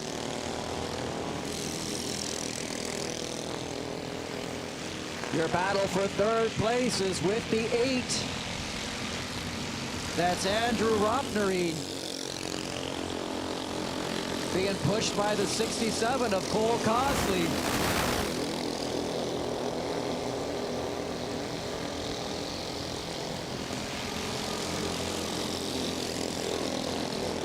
And so race number 2 looking a little bit different than race number 1. The 9 of Lucas Chapman leading here at the line. The 52, John Green, trying to see if he can chase him down. That battle for third, though, still the one of the ones to watch, as the 8 of Andrew Gropkery getting pushed around here by the 67 of Cole Costley rather. Chapman here in the yellow number 9, catching up to some lap traffic here. The green 27 slowing way up. Chris Hopp looks like he's looking for someone here. That's a strange thing to do in the pro karts. Who's he looking for? But it is the yellow number 9 of Lucas Chapman, your leader, putting a couple drivers a lap down. Your second place runner is the 52 of John Green. He's just going into turn 2 now. Your third place runners, which is the 8 and the 67, sticking close together. But go back just over to turn 2 here. You'll see the orange 64, blue 43, and the light blue number 7.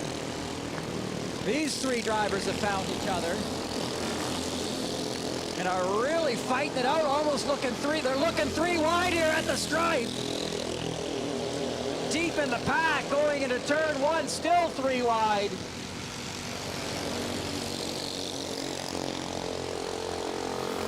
They get themselves sorted on the backstretch there, but that trio of karts playing for keeps. Here's the 27, still running slow. He's looking over his shoulder. Who's he looking for?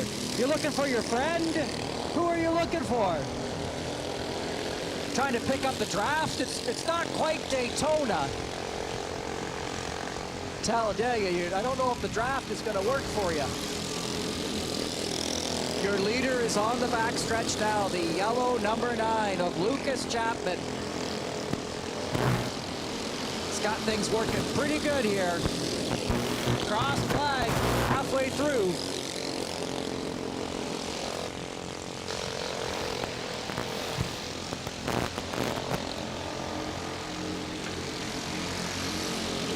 There's the cross flags here for the rest of the group.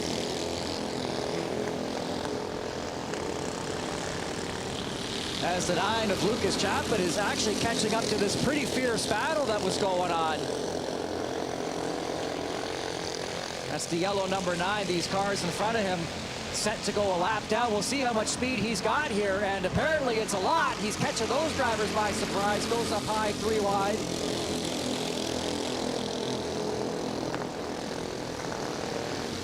As the 9 of Lucas Chapman clears them. Your second place runner is in turn 3 right now, the 52 of John Green. He's actually been caught by the 8 of Andrew Rocknery, as well as the 67 of Cole Costley. And now they're in a bit of a freight train over here in turn 2. That's your second place battle on the backstretch. The white 52, the pink number 8, and the red and white number 67.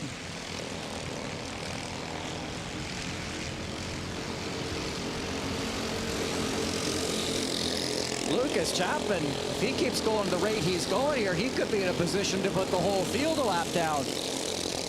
Because he's catching that second place battle there on the backstretch. He's in turn 3. I don't know what the secret sauce was for the yellow number 9 here in this race.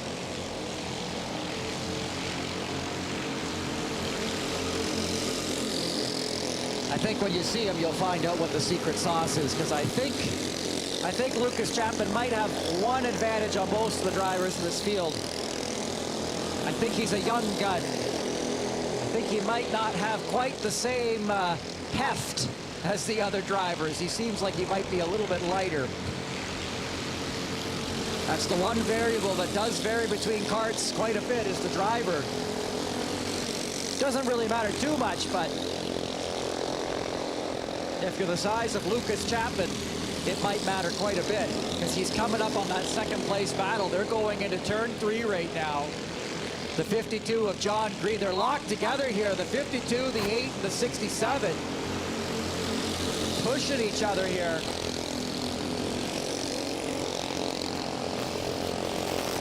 Looking a little dodgy there as they went to turn one. I don't think they wouldn't know the leader is coming up on them. Oh, we got cars over in the grass here on the front stretch. This pack over here in turn one and turn two, they're fighting it out tooth and nail too as they go through lap traffic. But here, we'll keep locked in over here in turn one with the 52 of John Green. That's your second place runner. Then it's the 8, the 67, that yellow number 9. That's actually your leader, Lucas Chapman. Closing right up on them. The question here, can he put the whole field a lap down? He's going for it.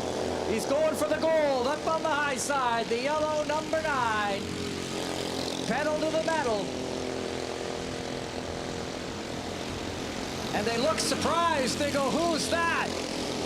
Is that the leader? Wait a minute. Aren't I in second place? Here comes the leader. And he's done it. Every car on the track, one lap down to the yellow number 9 of Lucas Chapman. The white flag in starter Matt's hand.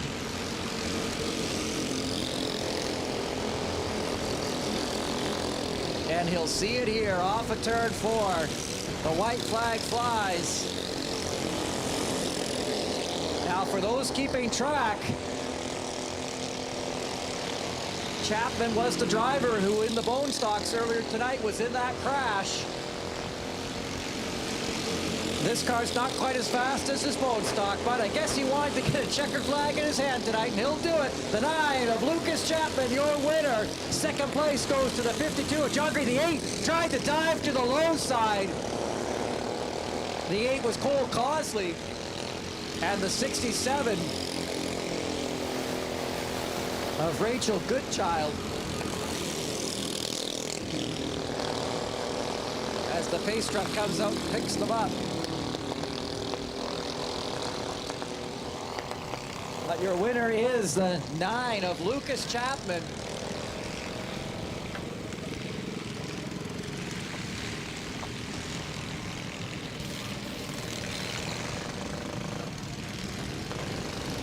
So he'll come to a stop here at the start-finish line as the rest of the drivers are going to go around him. Don't play bumper cars. Oh, that's close. They're still learning.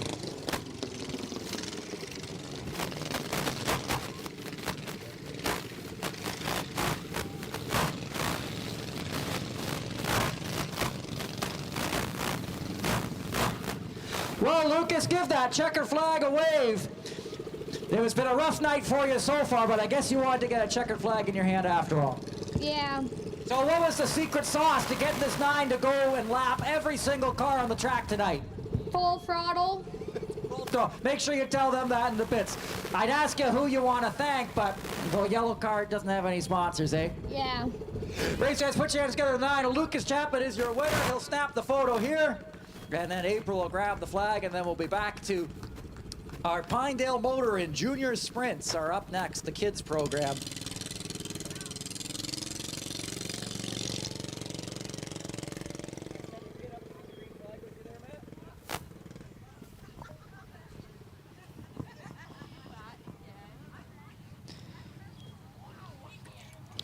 And of those kids that came and took the photos during intermission, you know who you are. You. It was you, wasn't it? You're about the right height for what I need. Would you be able to come up here and throw the green flag on this next race? Would that be all right? Yeah, buddy, let's come on up.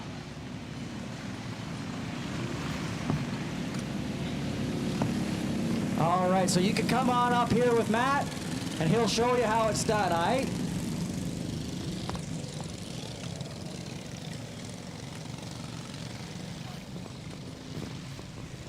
As we do that, though, what's your name? Where are you from? Brennan, and I'm from Brights Grove. Brandon? All right, Brandon from Brights Grove going to take us to the green flag tonight.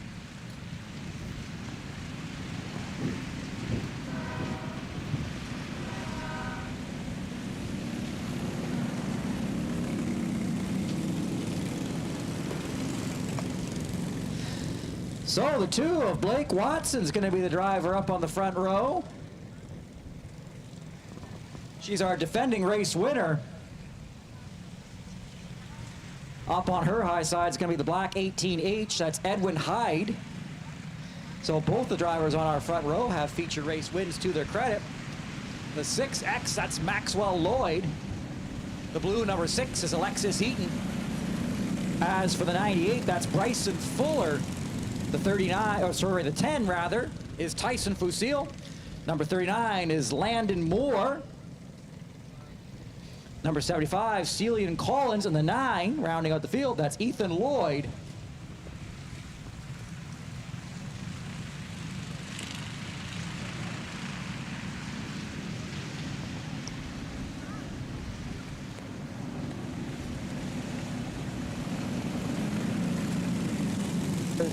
There's your white flag, 1 lap before we get to go at it here with the junior sprinters. Brennan from Brights Grove up in the flag stand, our honorary flag man here. Matt's going to give him the signal. And down the front straightaway they go. The green flag flies. We're racing with the junior sprinters. The kids program underway with the 2 of Blake Watson leading the way with the 18H of Edwin Hyde up high. Down the back straightaway, they're playing bouncy ball back there as they're ping-ponging off each other. But everybody keeps it pointing the right direction. 2 of Blake Watson flying down the front straightaway with the 18H of Edwin Hyde right in tow. The 6 of Alexis Eaton in the blue machine. Makes up your front 3, that front trio.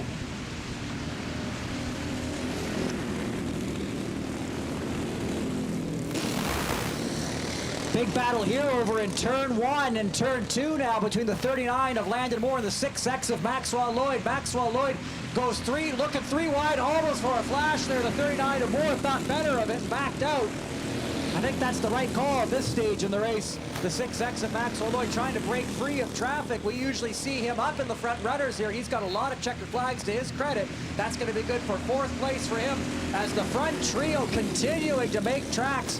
You know, last week it was the purple number 2 of Blake Watson. Had been trying for ages to get that first ever checkered flag, that first ever feature race win for the purple number 2. You know, the one thing we sometimes find in racing is you work so hard to get that first checkered flag, and then once you break that mental barrier, suddenly you find, well, maybe the second checkered flag might not be quite as far behind because she's looking strong out front tonight. The 18H of Edwin Hyde hasn't been able to get close to her. In fact, pretty soon she's making such a pace, she's actually going to catch up to the 75 of Celian Collins. They're seeing the blue flag with that diagonal stripe. That tells them the passing room flag, that the leaders are coming up on them. And here comes the 2 of Blake Watson like a shot out of a cannon up to the high side of the 75 of Celian Collins. The 9 is Ethan Lloyd. No trouble in traffic tonight for the purple number 2, the 18H of Edwin Hyde. Chasing through that traffic here. 6 of Alexis Eaton in the blue machine. Running a good pace as well. Your front trio here at the start-finish line. Next up, it's the 6X of Maxwell Lloyd. That's your 4th place runner. He's just going into turn 2 now, the black number 6X. And then you've got a pretty fierce battle as the cross flags are out. If you look in turn 2, it's the 98 of Bryson Fuller, the 10 of Tyson Fusil, and then the 39 of Landon Moore. This trio here just going into turn 1 as they take the halfway marker. The 10 of Tyson Fusil's got that spot. That's good for 4th place. 5th is the 98 of Bryson Fuller, the 39 of Landon Moore. Just behind that, your leader is here in turn 4 coming down the front straightaway. It's the 2 of Blake Watson, the road runner. Then the 18H of Edwin Hyde now facing a little bit of a challenge, I think. From the 6 of Alexis Eaton, she's closing right up, but keep an eye over here in turn 1 and turn 2. Because you've got a multi-way battle, the 9 of Ethan Lloyd and the 75 of Celian Collins. That's the back of the pack battle, but it's happening right in front of, I think, the 4th and 5th place cars. Caution on the track, the 6 of Alexis Eaton goes around. Out at turn 2, caution on the raceway. Look out there, drivers. Look out, look out, look out. Okay. Slow down for the caution there for the 6 of Alexis Eaton. I didn't see what happened with Alexis there, if there was any contact. She was quite a ways back. I thought from the 18H of Edwin Hyde, but she was closing up.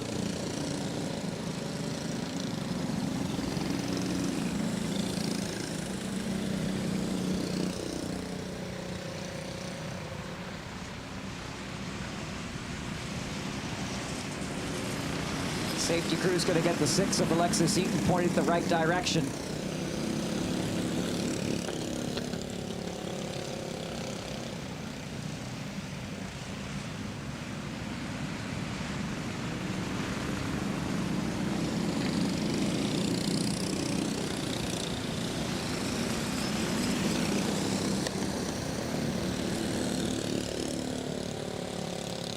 Field getting tightened up here. Running order is the 2 of Blake Watson, 18H of Edwin Hyde. The 6 of Alexis Eaton's going to have a bit of a drive now from the back of the pack. You see these drivers are getting, if you see them moving here under caution into a different order, they always go back to the running order at the last full completed green flag lap. And so they actually have a little headphone earpiece that they wear in the helmet, and race control talks to them, tells them, okay, let's get back into the running order, and they tell them the order as they were scored at the last full completed green flag lap.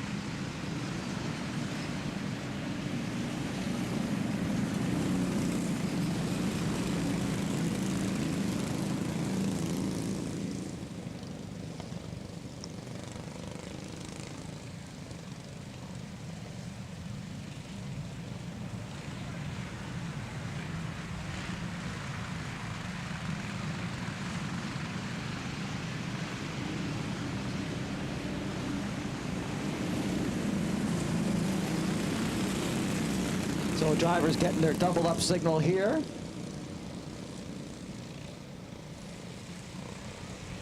That'll get them in their 2x2 racing formation, get set for the green flag.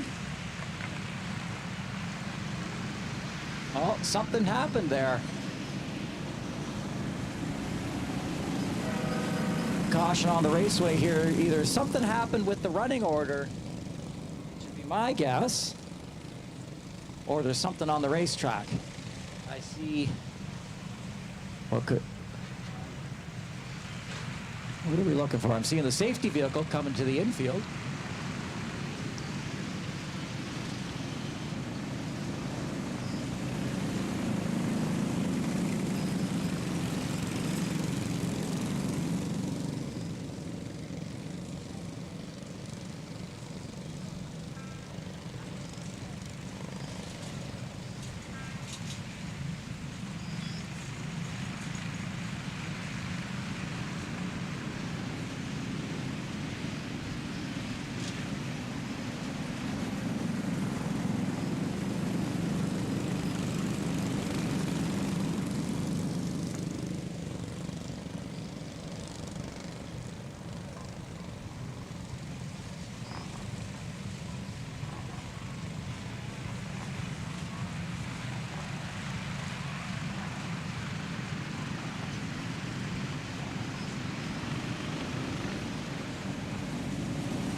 Okay, set to go here with the 6.5 horsepower junior sprints, the kids racing program here at Grand Bend Speedway.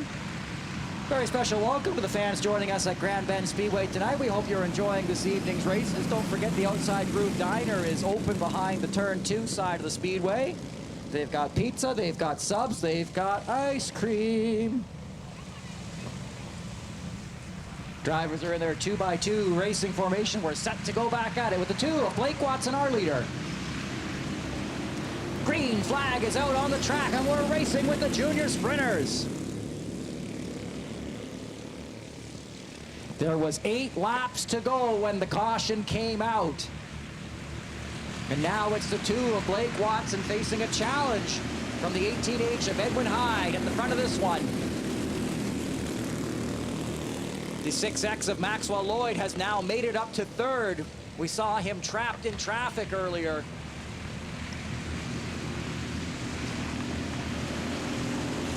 But now he has joined the front trio.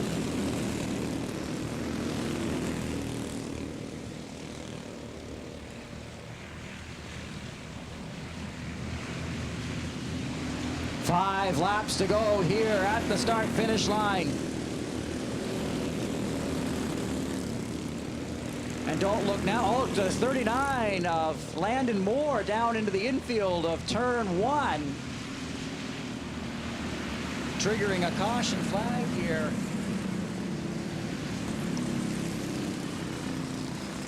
As the laps were winding down.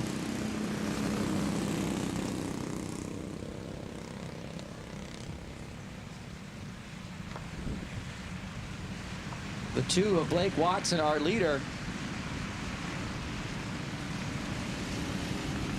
Safety crew just going to give 39 of Moore, Landon Moore, a little bit of a push to get back up on the racetrack.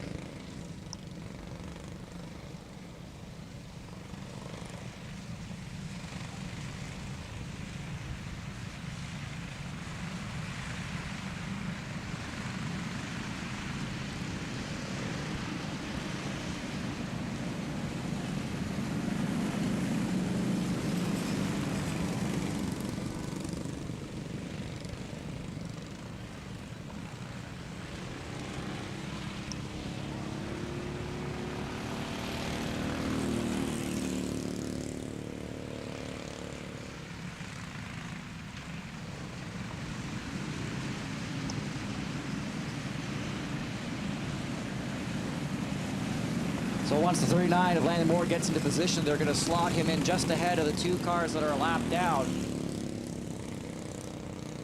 Just a 9 and the 75, I think, and there's his spot right there. You'll see them go 2x2 here.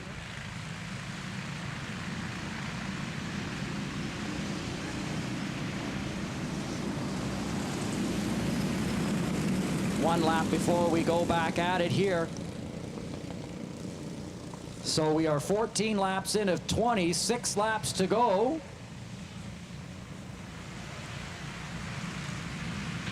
Here we go, through turns 3 and 4 and down the front straightaway. Blake Watson, your leader in the Roadrunner, the purple number 2. The 18H of Edwin Hyde gets a strong run there off the start. The 2 of Blake Watson keeping right with him. The 6X of Maxwell Lloyd running in 3rd. The 6 of Alexis Eaton now up into the front 4. And now the 2 of Blake Watson having to do something she hasn't had to do this race. She's going to try and chase down the leader.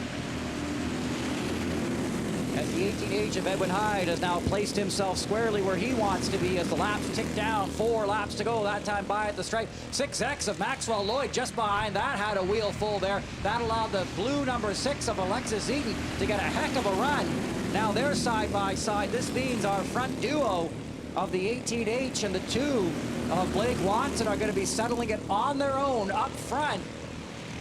2 laps to go, coming to the start-finish line here. 2 laps to go for the 18H of Edwin Hyde being chased by the purple rather, number 2 of Blake Watson.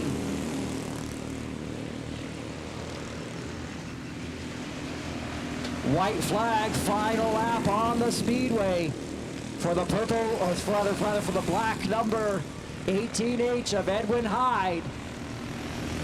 As drivers now heading towards the final corner for the final time, and down the front straightaway it'll be the 18H Edwin Hyde, 2 of Blake Watson finishing second, 6X of Maxwell Lloyd up to 3rd.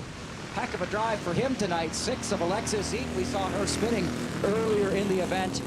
And yet here she is. She's able to get that 4th place finish. So we'll swing on down here and catch a word.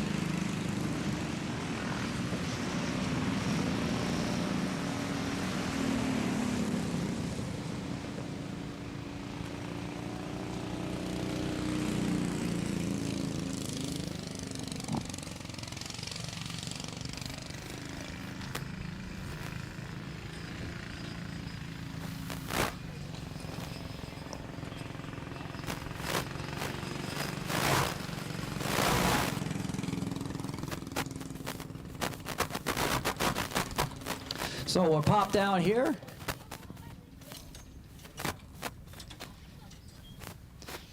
As he hops out of the car. Race fans, put your hands together for the 18H of Edwin Hyde, your winner tonight. Gets a checkered flag in his hand.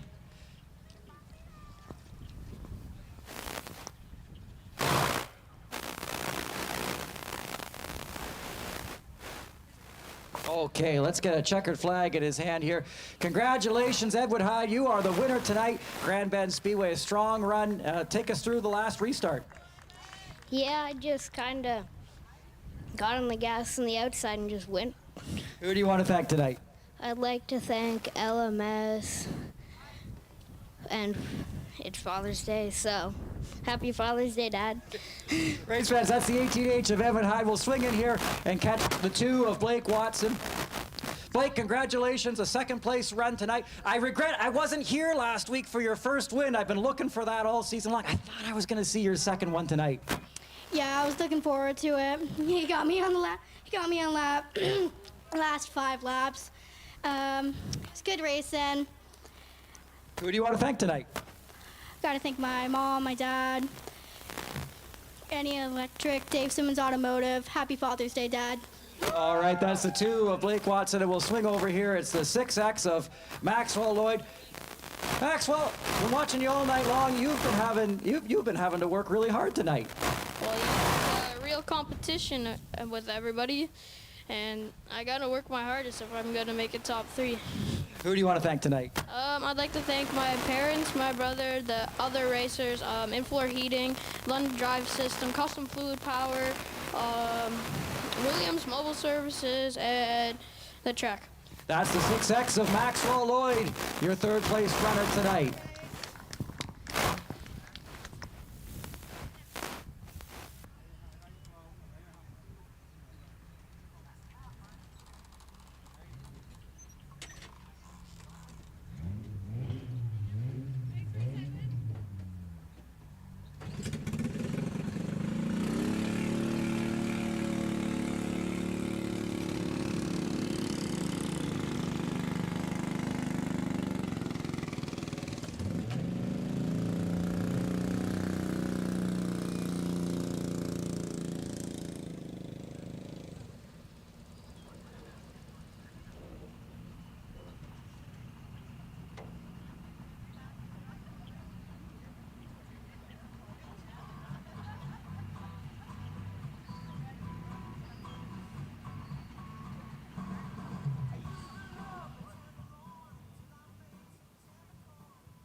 Grand Bend Speedway is proud to be part of the Advance Auto Parts Weekly Series, along with over 50 tracks across North America. Promotional consideration for the NASCAR Advance Auto Parts Weekly Series is also provided by Whalen Engineering and CarQuest. For more information on the NASCAR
So now it's time for the NASCAR Ontario Pro Sprints. These cars are sort of the new version of the 440 sprints that used to run here at Grand Bend Speedway and over at Wonderland Speedway.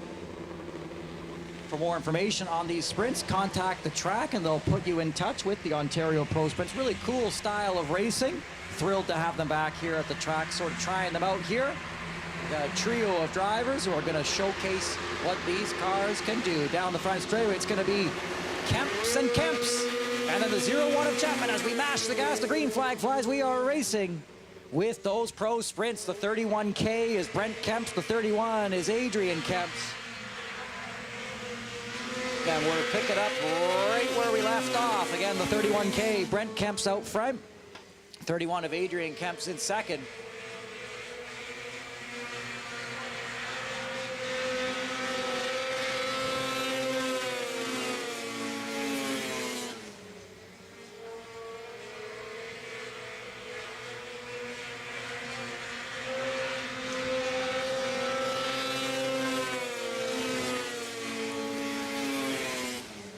And you know, they're spreading out quite a bit different in this one. The 31K was the second place runner in race number 1.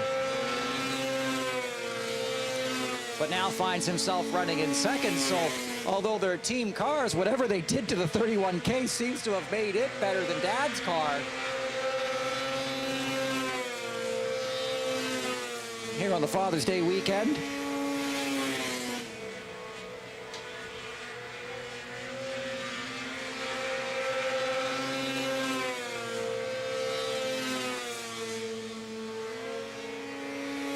So with the 31K of Brent Kemps knocking these laps down in a hurry, but don't look down because the 31 and the 01 both just put their fastest lap into the books of the race. And again now the 31 of Adrian Kemps again with his fastest lap of the race.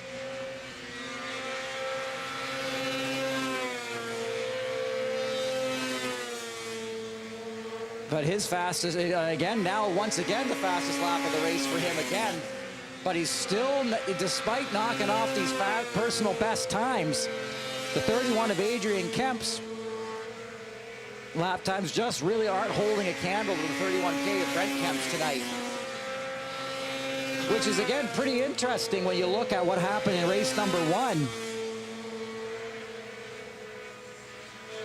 15 laps to go as we see what these Ontario Pro Sprints can do. And if you're watching from home and you got one of these kicking around in the garage, maybe one of the old 440 sprints from Wonderland or here at Grand Bend, throw it up on the Grand Bend Speedway Classifieds, grandbendspeedway.ca. We oftentimes will feature ads from the classified section on our social media feed. So if you throw an ad up there for a racing machine and you put the ad together pretty good with some good pictures, we'll often throw it up actually up on our Facebook page for drivers to be able to see that. Potential drivers to be able to see that, to see if we can move that equipment for you and get it back on the track. Well, yeah, the grandbendspeedway.ca Classified's great for not just certainly Ontario Pro Sprints, but any vehicles, including bone stocks, junior sprints, mini trucks, anything you got kicking around at home that really shouldn't be in a garage. It should be out there on the racetrack. So hop on grandbendspeedway.ca and check out those classifieds. 9 laps to go for the 31K of Brent Kemps.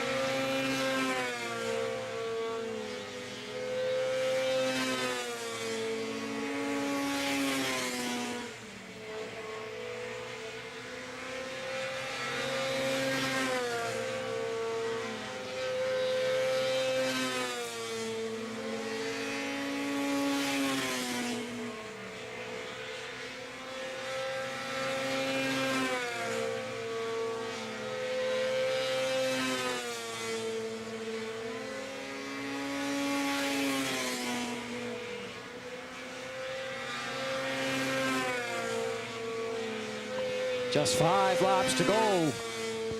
The NASCAR Ontario Pro Sprinters.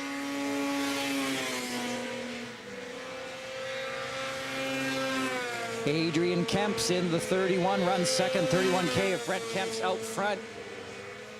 working in turn 3 right now.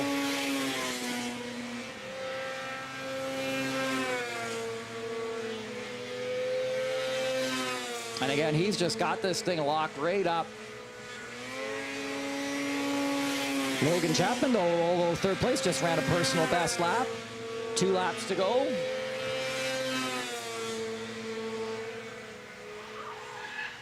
Whoa, trouble turn 3, look out, the 0-1 of Logan Chapman goes around just as we thought this thing was in the bag. We'll go to the replay on it and see what happened.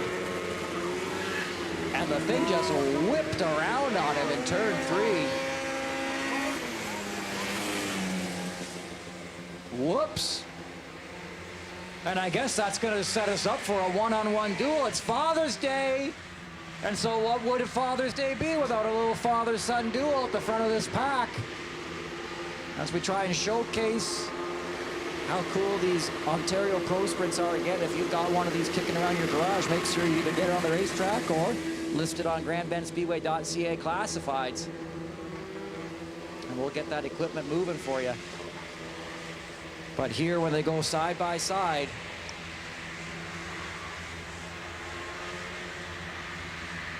and the 31K has chosen the high side for this restart, yielded the inside to Dad.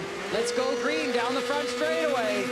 Logan Chapman trying to get his nose into this thing too, even though he was the spinner.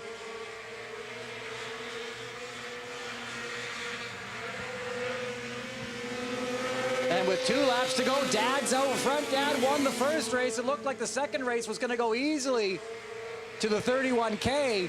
That late race spin by the 0-1 brought everybody back into contention here. White flag flies for Dad. Well, and you know what they say. The greatest gift you can get for Father's Day is a late race caution flag. Dad takes the win in the 31. The son in the 31K goes second.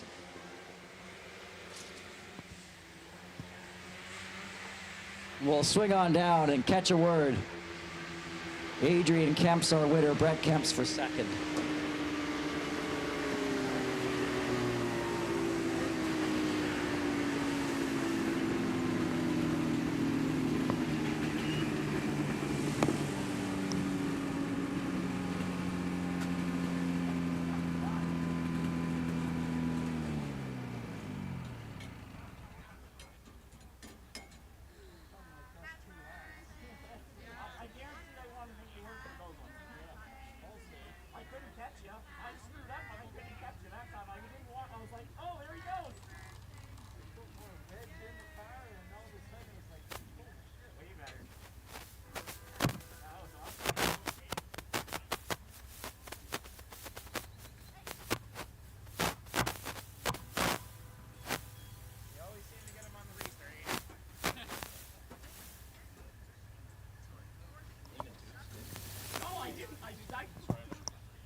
Oh, well, come on in here. You know what they say. I was just saying upstairs, Adrian. You know what they say? The best thing you can get for Father's Day. Do you know what it is?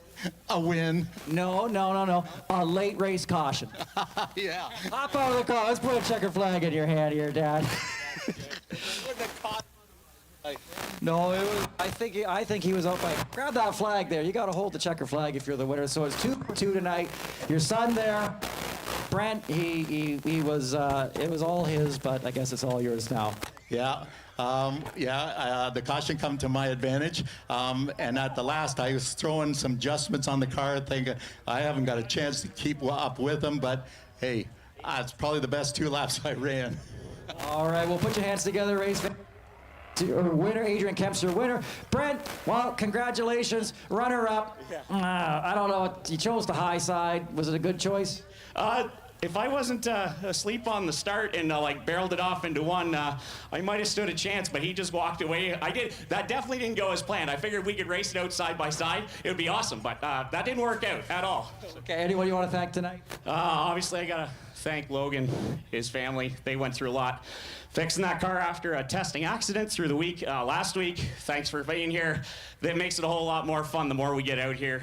Again, there's lots of cars sitting for sale. They're very affordable, and they're a hoot to drive. I got to thank my crew guys, Pat, Chris, Brady, Kennedy, and Brooke for coming tonight.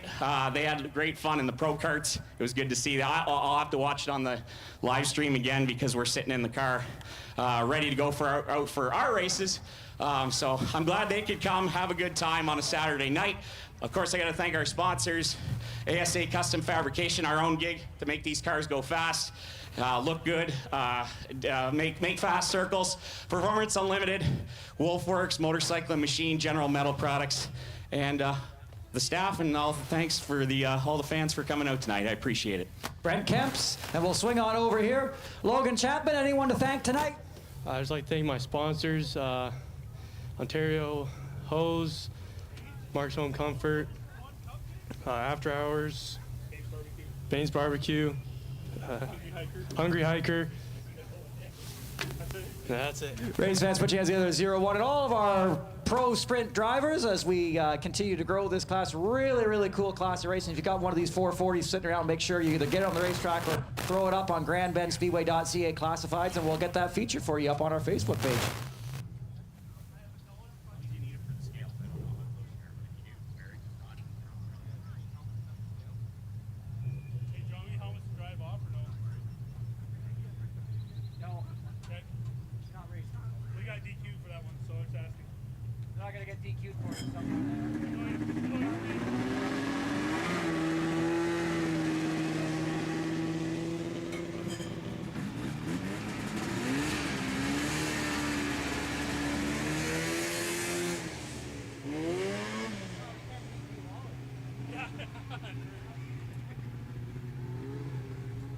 I got both helmets and everything.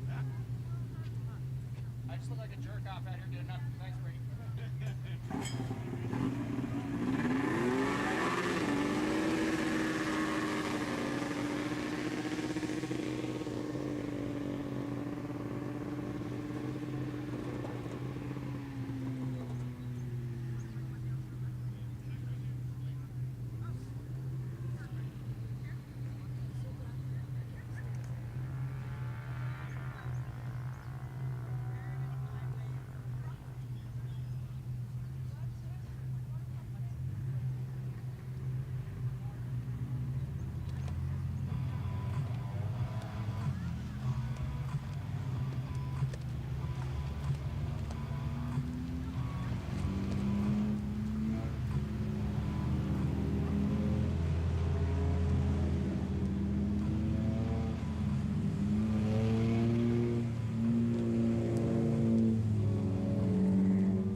It's a Father's Day miracle.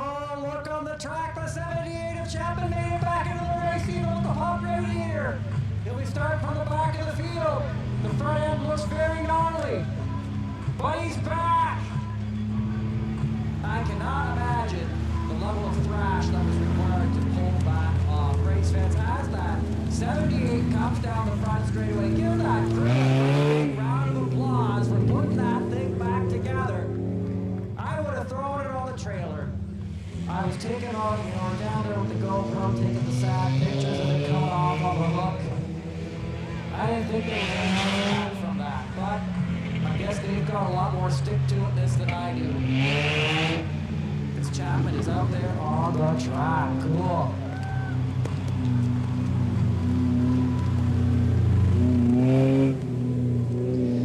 Wow, the Invitational Bone Stock set to go here. The 66D.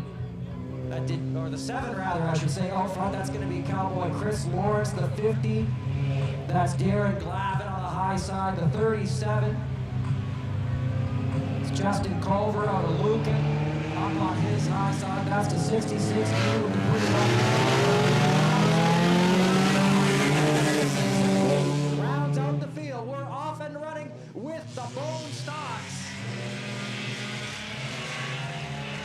And it is the 50 of Darren Glavin, your leader, Oscar in front. 7 of Chris Lawrence running second, the 37 as Darren Glavin brought Justin Culver in third. Then the 66 Cooper Donaldson out of Warfield. And then the 78 of Lucas Chapman. It ain't even pretty fast, but it's pretty good to see it on the track, I tell you. So impressive to be able to make it back on the racetrack tonight.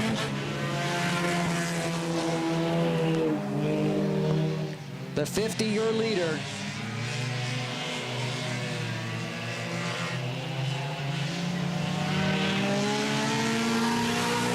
And that 50 being driven by Darren Glavin out of London.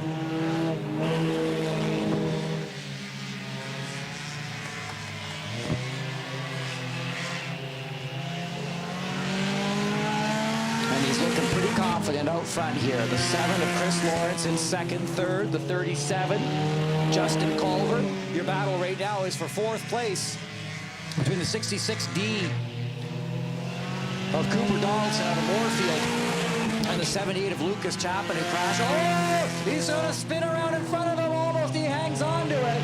Chapman would have been on the brakes for that one, eyes wide. The handling issues on that 66D have not gone away.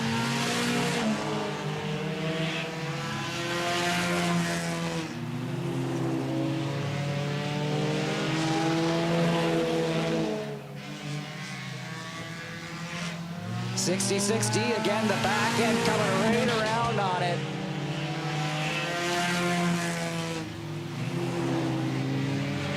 Lucas Chapman wondering what he's going to do about this. Takes a look to the inside here going into turn 1.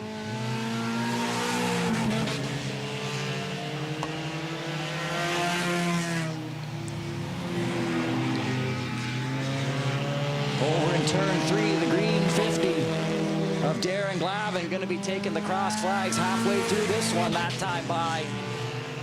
And he's going to be coming up on this battle here in turn 3, the 66D and the 78. That's the one to watch at the moment. Lucas Chapman got the car back on the track, but it's definitely not running the way that it normally runs for him. But the crew did a great job there, making that happen. I suppose his real goal in this was just to see if he can knock off one position here. But meanwhile, the 66, he doesn't want to finish last in this one either. He's going to be driving hard.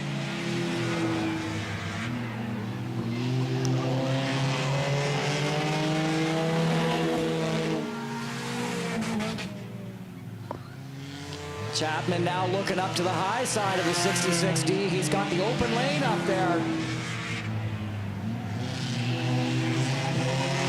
Mashes the gas down the front stretch there, completes that pass. The 78 of Chapman goes around the 66D of Donaldson. Now here comes your leader, which is the 50 of Darren Glavin out of London.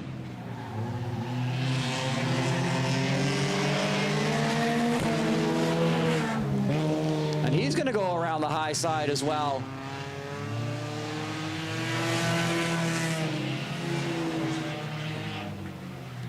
It'll be 5 laps to go this time by for the green 50 of Darren Glavin.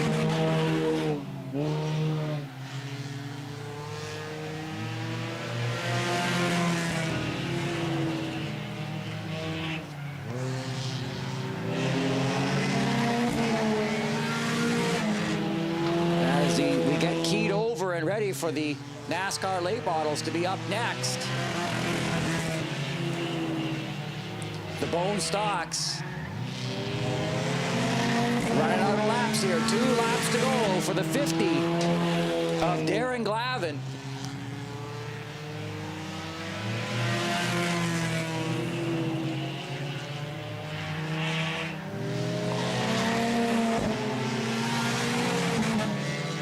White flag flies, final lap.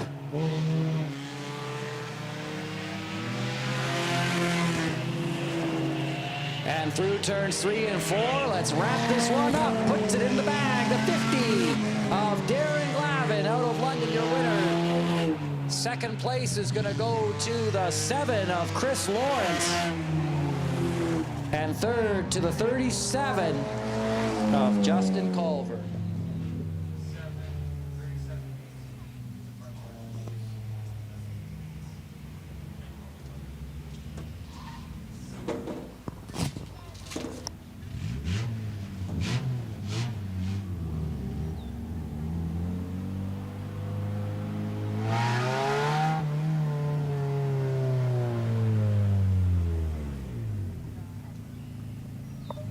So we'll come on down here and catch a word with Darren Glavin, our winner,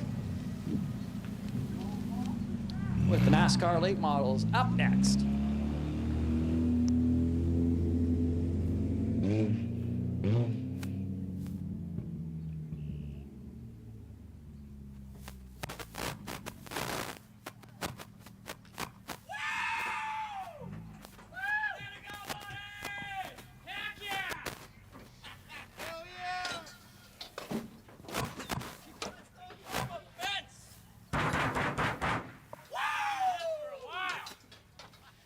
Here he comes out of the car race fest picture of the 50, Darren Glavin, your winner.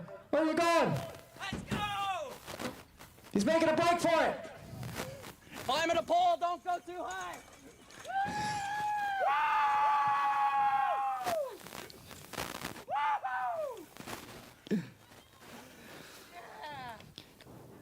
Darren, I'm not sure. I'm unclear. Are you happy about this? A little bit, just a little bit, yeah. Been chasing this win, eh? Definitely. I've wanted to climb a fence for Chris and BT Racing for a long, long time. You earned it. Thanks, buddy. All right, well, the Oscar the Grouch car wasn't too grouchy tonight, I guess. No, we've worked on it, Justin and I, for the last week or so. Figured out some transmission issues, brake issues, a bunch of other things. I think we got her hooked up now. All right, who do you want to thank tonight? First and foremost, I gotta thank BT Racing and Daddy's Money, Chris and Penny. I gotta thank Auto Fusion Towing, Wilds Printing and Design, Dock Shader Property Maintenance for letting us come out here and play and sponsoring the division. Gotta thank every single one of these fans for coming out and making us put on a great show for you guys. And then Grand Bend Speedway for giving us a place to come play. Darren Glavin in the 50, congratulations. Now come collect your photo. April, get the photo. We'll swing in here and we'll talk to Chris Lawrence. Chris, it's your car. Not your win tonight, though. That 50 was hooked up. Yeah, he definitely has been working on it. I owe this guy pretty much everything to do with these cars being on the track. We've brought out, I think, 15 different cars this year, and he has had his hands on every single one of them. So it's a well-earned win. I'm fortunate to pilot Hannah Hamilton's machine, so big thanks to her. It's good. It'll be ready for you. Thanks to Auto Fusion, the team, Wilds Printing, McCall Racing, and Dock Stater for sponsoring us. Everybody that wears one of these great white shirts and takes care of us out here. And everybody for coming out. Thank you, guys. Chris Lawrence in the 7 tonight. As for the 37, that's going to be Justin Culver. Justin, it's looking kind of beat up, though, just all things considered. Oh, it's looking pretty today. Did you put extra shine on it for us? Extra duct tape? Yeah, exactly. Who do you want to thank tonight? I gotta thank Daddy's Money, BT Racing. So fortunate to come out here and have so much fun with these guys. It doesn't get better than this, and I appreciate Dock Stater for sponsoring the car, Wilds Printing, and thanks to all the fans for coming out. Justin Dock Stater in the 37. Congratulations to BT Racing for sweeping the podium tonight. There's a look at the duct tape. It's looking pretty. It's got teeth on it too, I guess. That's something. I guess. Oh, they're gonna take a. It's the human pyramid. The human pyramid. That'll do it for us down here in Victory Lane. NASCAR late models up next. See you in the tech shed. If you lose, I win.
it's time for NASCAR Late Model Racing, sponsored by Huron Taxi Service. Joined up here in the booth by Jonathan Schwemmler. Schwemmler has been on site all night in the pits. What's been going on in the pits tonight for you?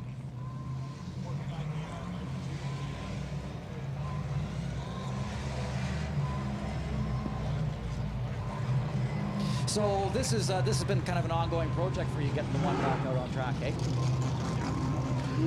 So how close do you think it is? You say almost tonight? You know, I would have gave you the $3, right? Yeah, it was no race. Oh, no.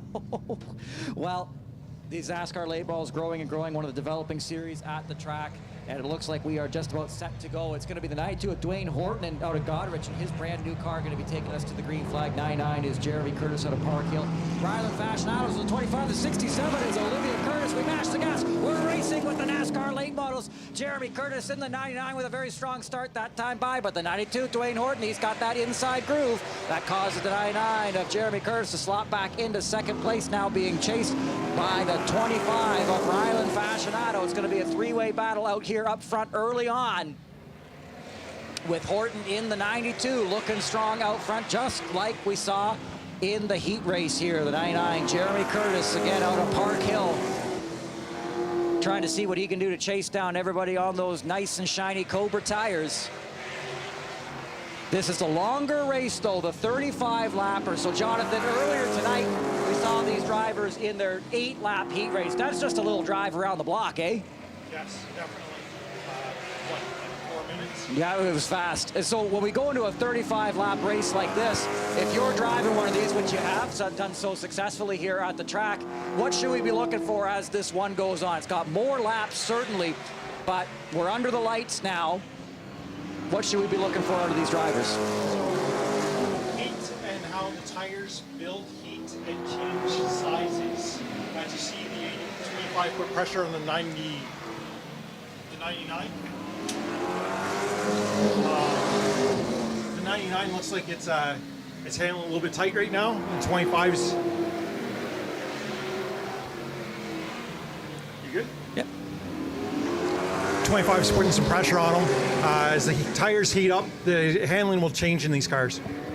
And so now we see the 25. It's all good. I had it set wrong. Now we see the 25 of Rylan Fashionado out of Goderich trying to close up on the back of that 99 of Jeremy Curtis. The 92 of Dwayne Horton running away a little bit here. But that second place battle is the one to watch. Fashionado again keeping close quarters with that 99 Jeremy Curtis. He's on the brakes that time through the middle of the turn. So you see something like that, Jonathan, he's hitting the brakes extra hard in the middle of the turn, as the driver in front of him maybe not quite hitting the mark just right. Yeah, so the 25 is going to lay back a little bit on his corner entry and try and build some momentum to get closer to the 99 as he exits the corner here. And they're both closing up on the 92. Which is interesting to see. We'll try and see if we can pull up our timing and scoring here and find out exactly what it is that we're seeing here. But they do visually look like they're certainly closing up. And again, like you said, the longer race, building up the heat in the tires. You're right, the 70, you got good instincts there, Jonathan. We'll have you up here more often. The 70 and the 25 just ran their fastest laps of the race. And those fastest laps of the race are actually faster than what the 92 of Dwayne Horton had been laying down. So they were closing on him briefly. We'll see if maybe that lights a little bit of a fire under the 92 of Dwayne Horton to get a wiggle on here. That 92 chassis is looking for its 7th feature win in a row out here. He's moving, he's grooving. The 92 Dwayne Horton looking good out there out front, but visually again now we see the 99 of Jeremy Curtis is closing on him. This will be a good battle. And so we might see a three-way fight here. 19 laps to go there at the stripe. Horton in the 92, 99 Jeremy Curtis, 25 Rylan Fashionado. And they will be coming up on the back of the 67 of Olivia Curtis. She's been improving week in and week out, looking very confident out there tonight. Not quite running up there with the leaders just yet, but looking certainly the strongest that we've seen her all season long, keeping everything pointed the right direction. awesome to see for that 67, but they are going to arrive here certainly with the next 5 or 6 laps, if not sooner. And really, Jonathan, we're seeing quite a balanced competition out front here in the late models that we didn't necessarily see right at the outset when the division was introduced, but now that we've got all these races under our belt, we really are seeing these drivers keeping stuck together like glue. Everyone's working really, really hard to get consistent lap times. They're all about 12.7s in the heat race earlier tonight. So everyone's working really, really hard on getting the handling better of these cars and being more competitive. Horton certainly in the enviable position out front right now. 99, Jeremy Curtis out of Park Hill runs second. The 25, Ryland Fascinato, he's your third place runner here. Horton opening up a little bit of a gap. 13 laps to go. It'll be 12 laps to go here at the stripe. We're past the halfway point in this one. That 92 has some power, eh? Horton still leading. The 99, Jeremy Curtis, not really letting him get away. About a car length and a half back. Under braking, it's less than that. Curtis has a ton of laps on this track. Horton was our winner last week. Curtis would love to get himself to victory lane, and especially now that the competition has increased quite a bit in this division. A checker flag suddenly feels like it's worth a lot more when you got drivers breathing down your neck like this, and if you're able to get around one, oh, all the better. Curtis in the 99 here in the final race of the night, keeping right up with that 92 of Horton. Car length and a half down the back straightaway, the 99 strong in turns 3 and 4. At the stripe, it's about a car length. He's really good right about there. That's the, oh, trouble on the front straightaway. The 67 of Olivia Curtis spins to the inside. We'll see if she can keep things going. And we're still green on the track here. Caution is out. Caution out on the track. Corner lights were still showing green. Checkerflagmedia.com replay has the 67 of Olivia Curtis just going around on her own out of turn 4. Not much to see there.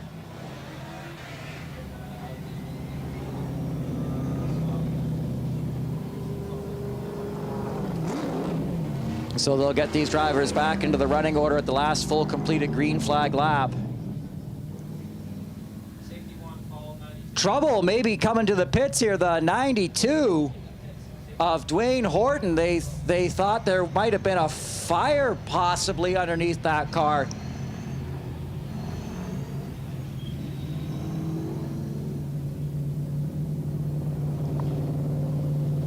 They thought they might have seen a little bit of fire underneath that 92 of Dwayne Horton just as he was coming off the track. We oftentimes will see flames shooting out the exhaust under braking. Spent fuel hitting the exhaust. Unspent fuel, I should say, hitting the exhaust. But spent fuel doesn't hit the exhaust the same way. Jonathan's laughing at me. He's a real race car. Up here in the booth, we just listen, man. I've been running my mouth for 5 hours.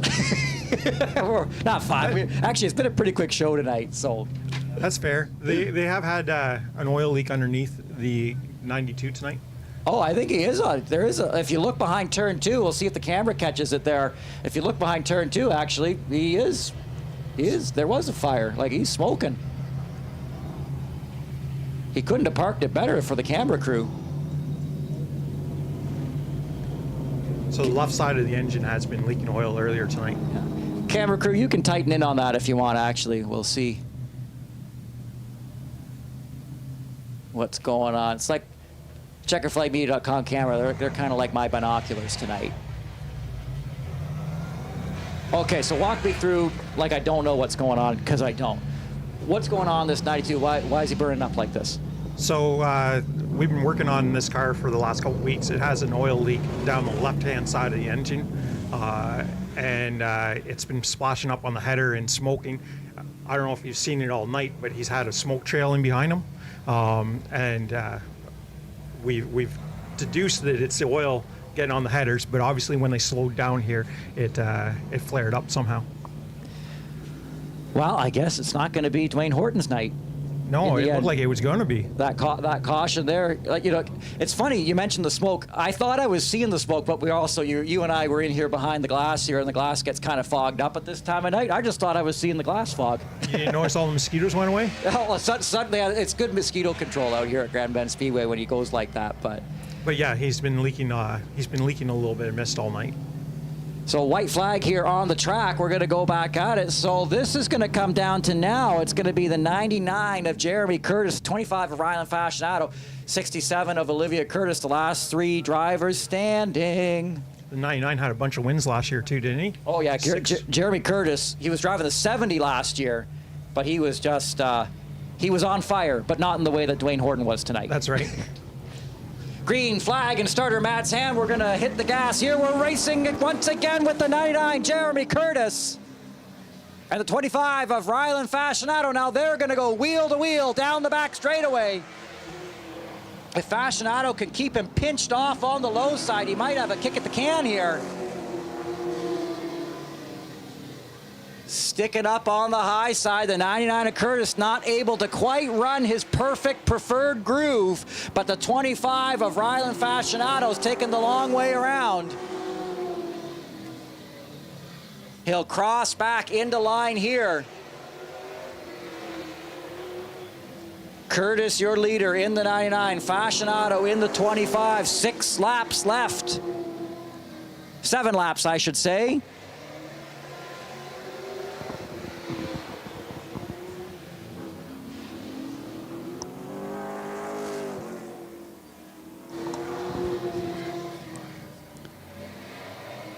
Curtis out front now, the 25 of Fascinato. Just trying to see if he's got anything left.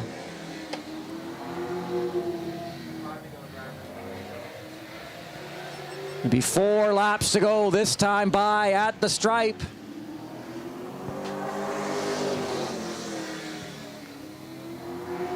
This one's winding down. Fascinato within striking distance, but not close enough to make anything of it yet. 3 laps here at the stripe.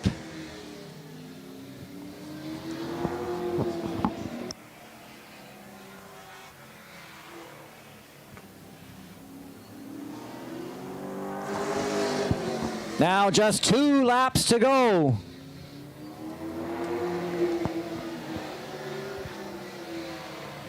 And coming now to the final lap, white flag out for the 99 of Jeremy Curtis.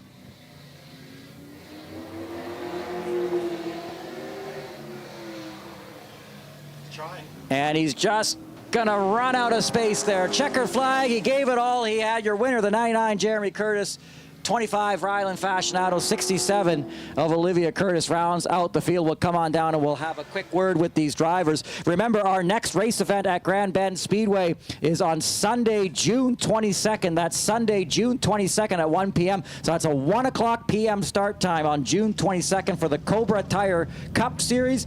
It's also the 1996 Alumni Reunion Day for Grand Bend Speedway. And so we'll swing on down here and we'll catch a quick word with Jeremy Curtis, our winner tonight. And a special thanks to the fans for coming out tonight and for those who joined us online as well to take in all the action, the sights and sounds at Grand Bend Speedway. Again, remember, the next event is on a Sunday and it's the reunion day. You know, we celebrated our 30th season opener at Grand Bend Speedway this year. Here he comes out of the car. Race fans, put your hands together for the 99, Jeremy Curtis. Hops on out, grab that checker flag. Jeremy, congratulations. You know, Dwayne Horton was out front looking strong. You were chasing really hard, but then under caution, I guess he caught fire. Yeah, I'm not sure what happened to him there, but I'm glad I was able to get this thing going as good as really driving the wheels off it and battling it, trying to overheat on me. So glad to get it in victory lane, especially with 2-year-old Cobra tires on it. Cobra tires working great for you tonight. Looking fine. Who do you want to thank tonight? I need to thank Brian Glusher and Huron Tax for Transy Service for giving me a fast race car this year. I need to thank Cobra Tire, the racetrack for putting on the event, and all the fans for coming out. Race fans, that's the 99 Jeremy Kerr, your winner tonight. And again, remember our next race event is next one is on a Sunday, not on a Saturday night, but we'll be here on a Sunday. My name's John Houghton, and a special thanks again to everyone for joining us tonight. Checkerflagview.com, John there on the replay, and we'll see you at the next exciting event at Grand Bend Speedway.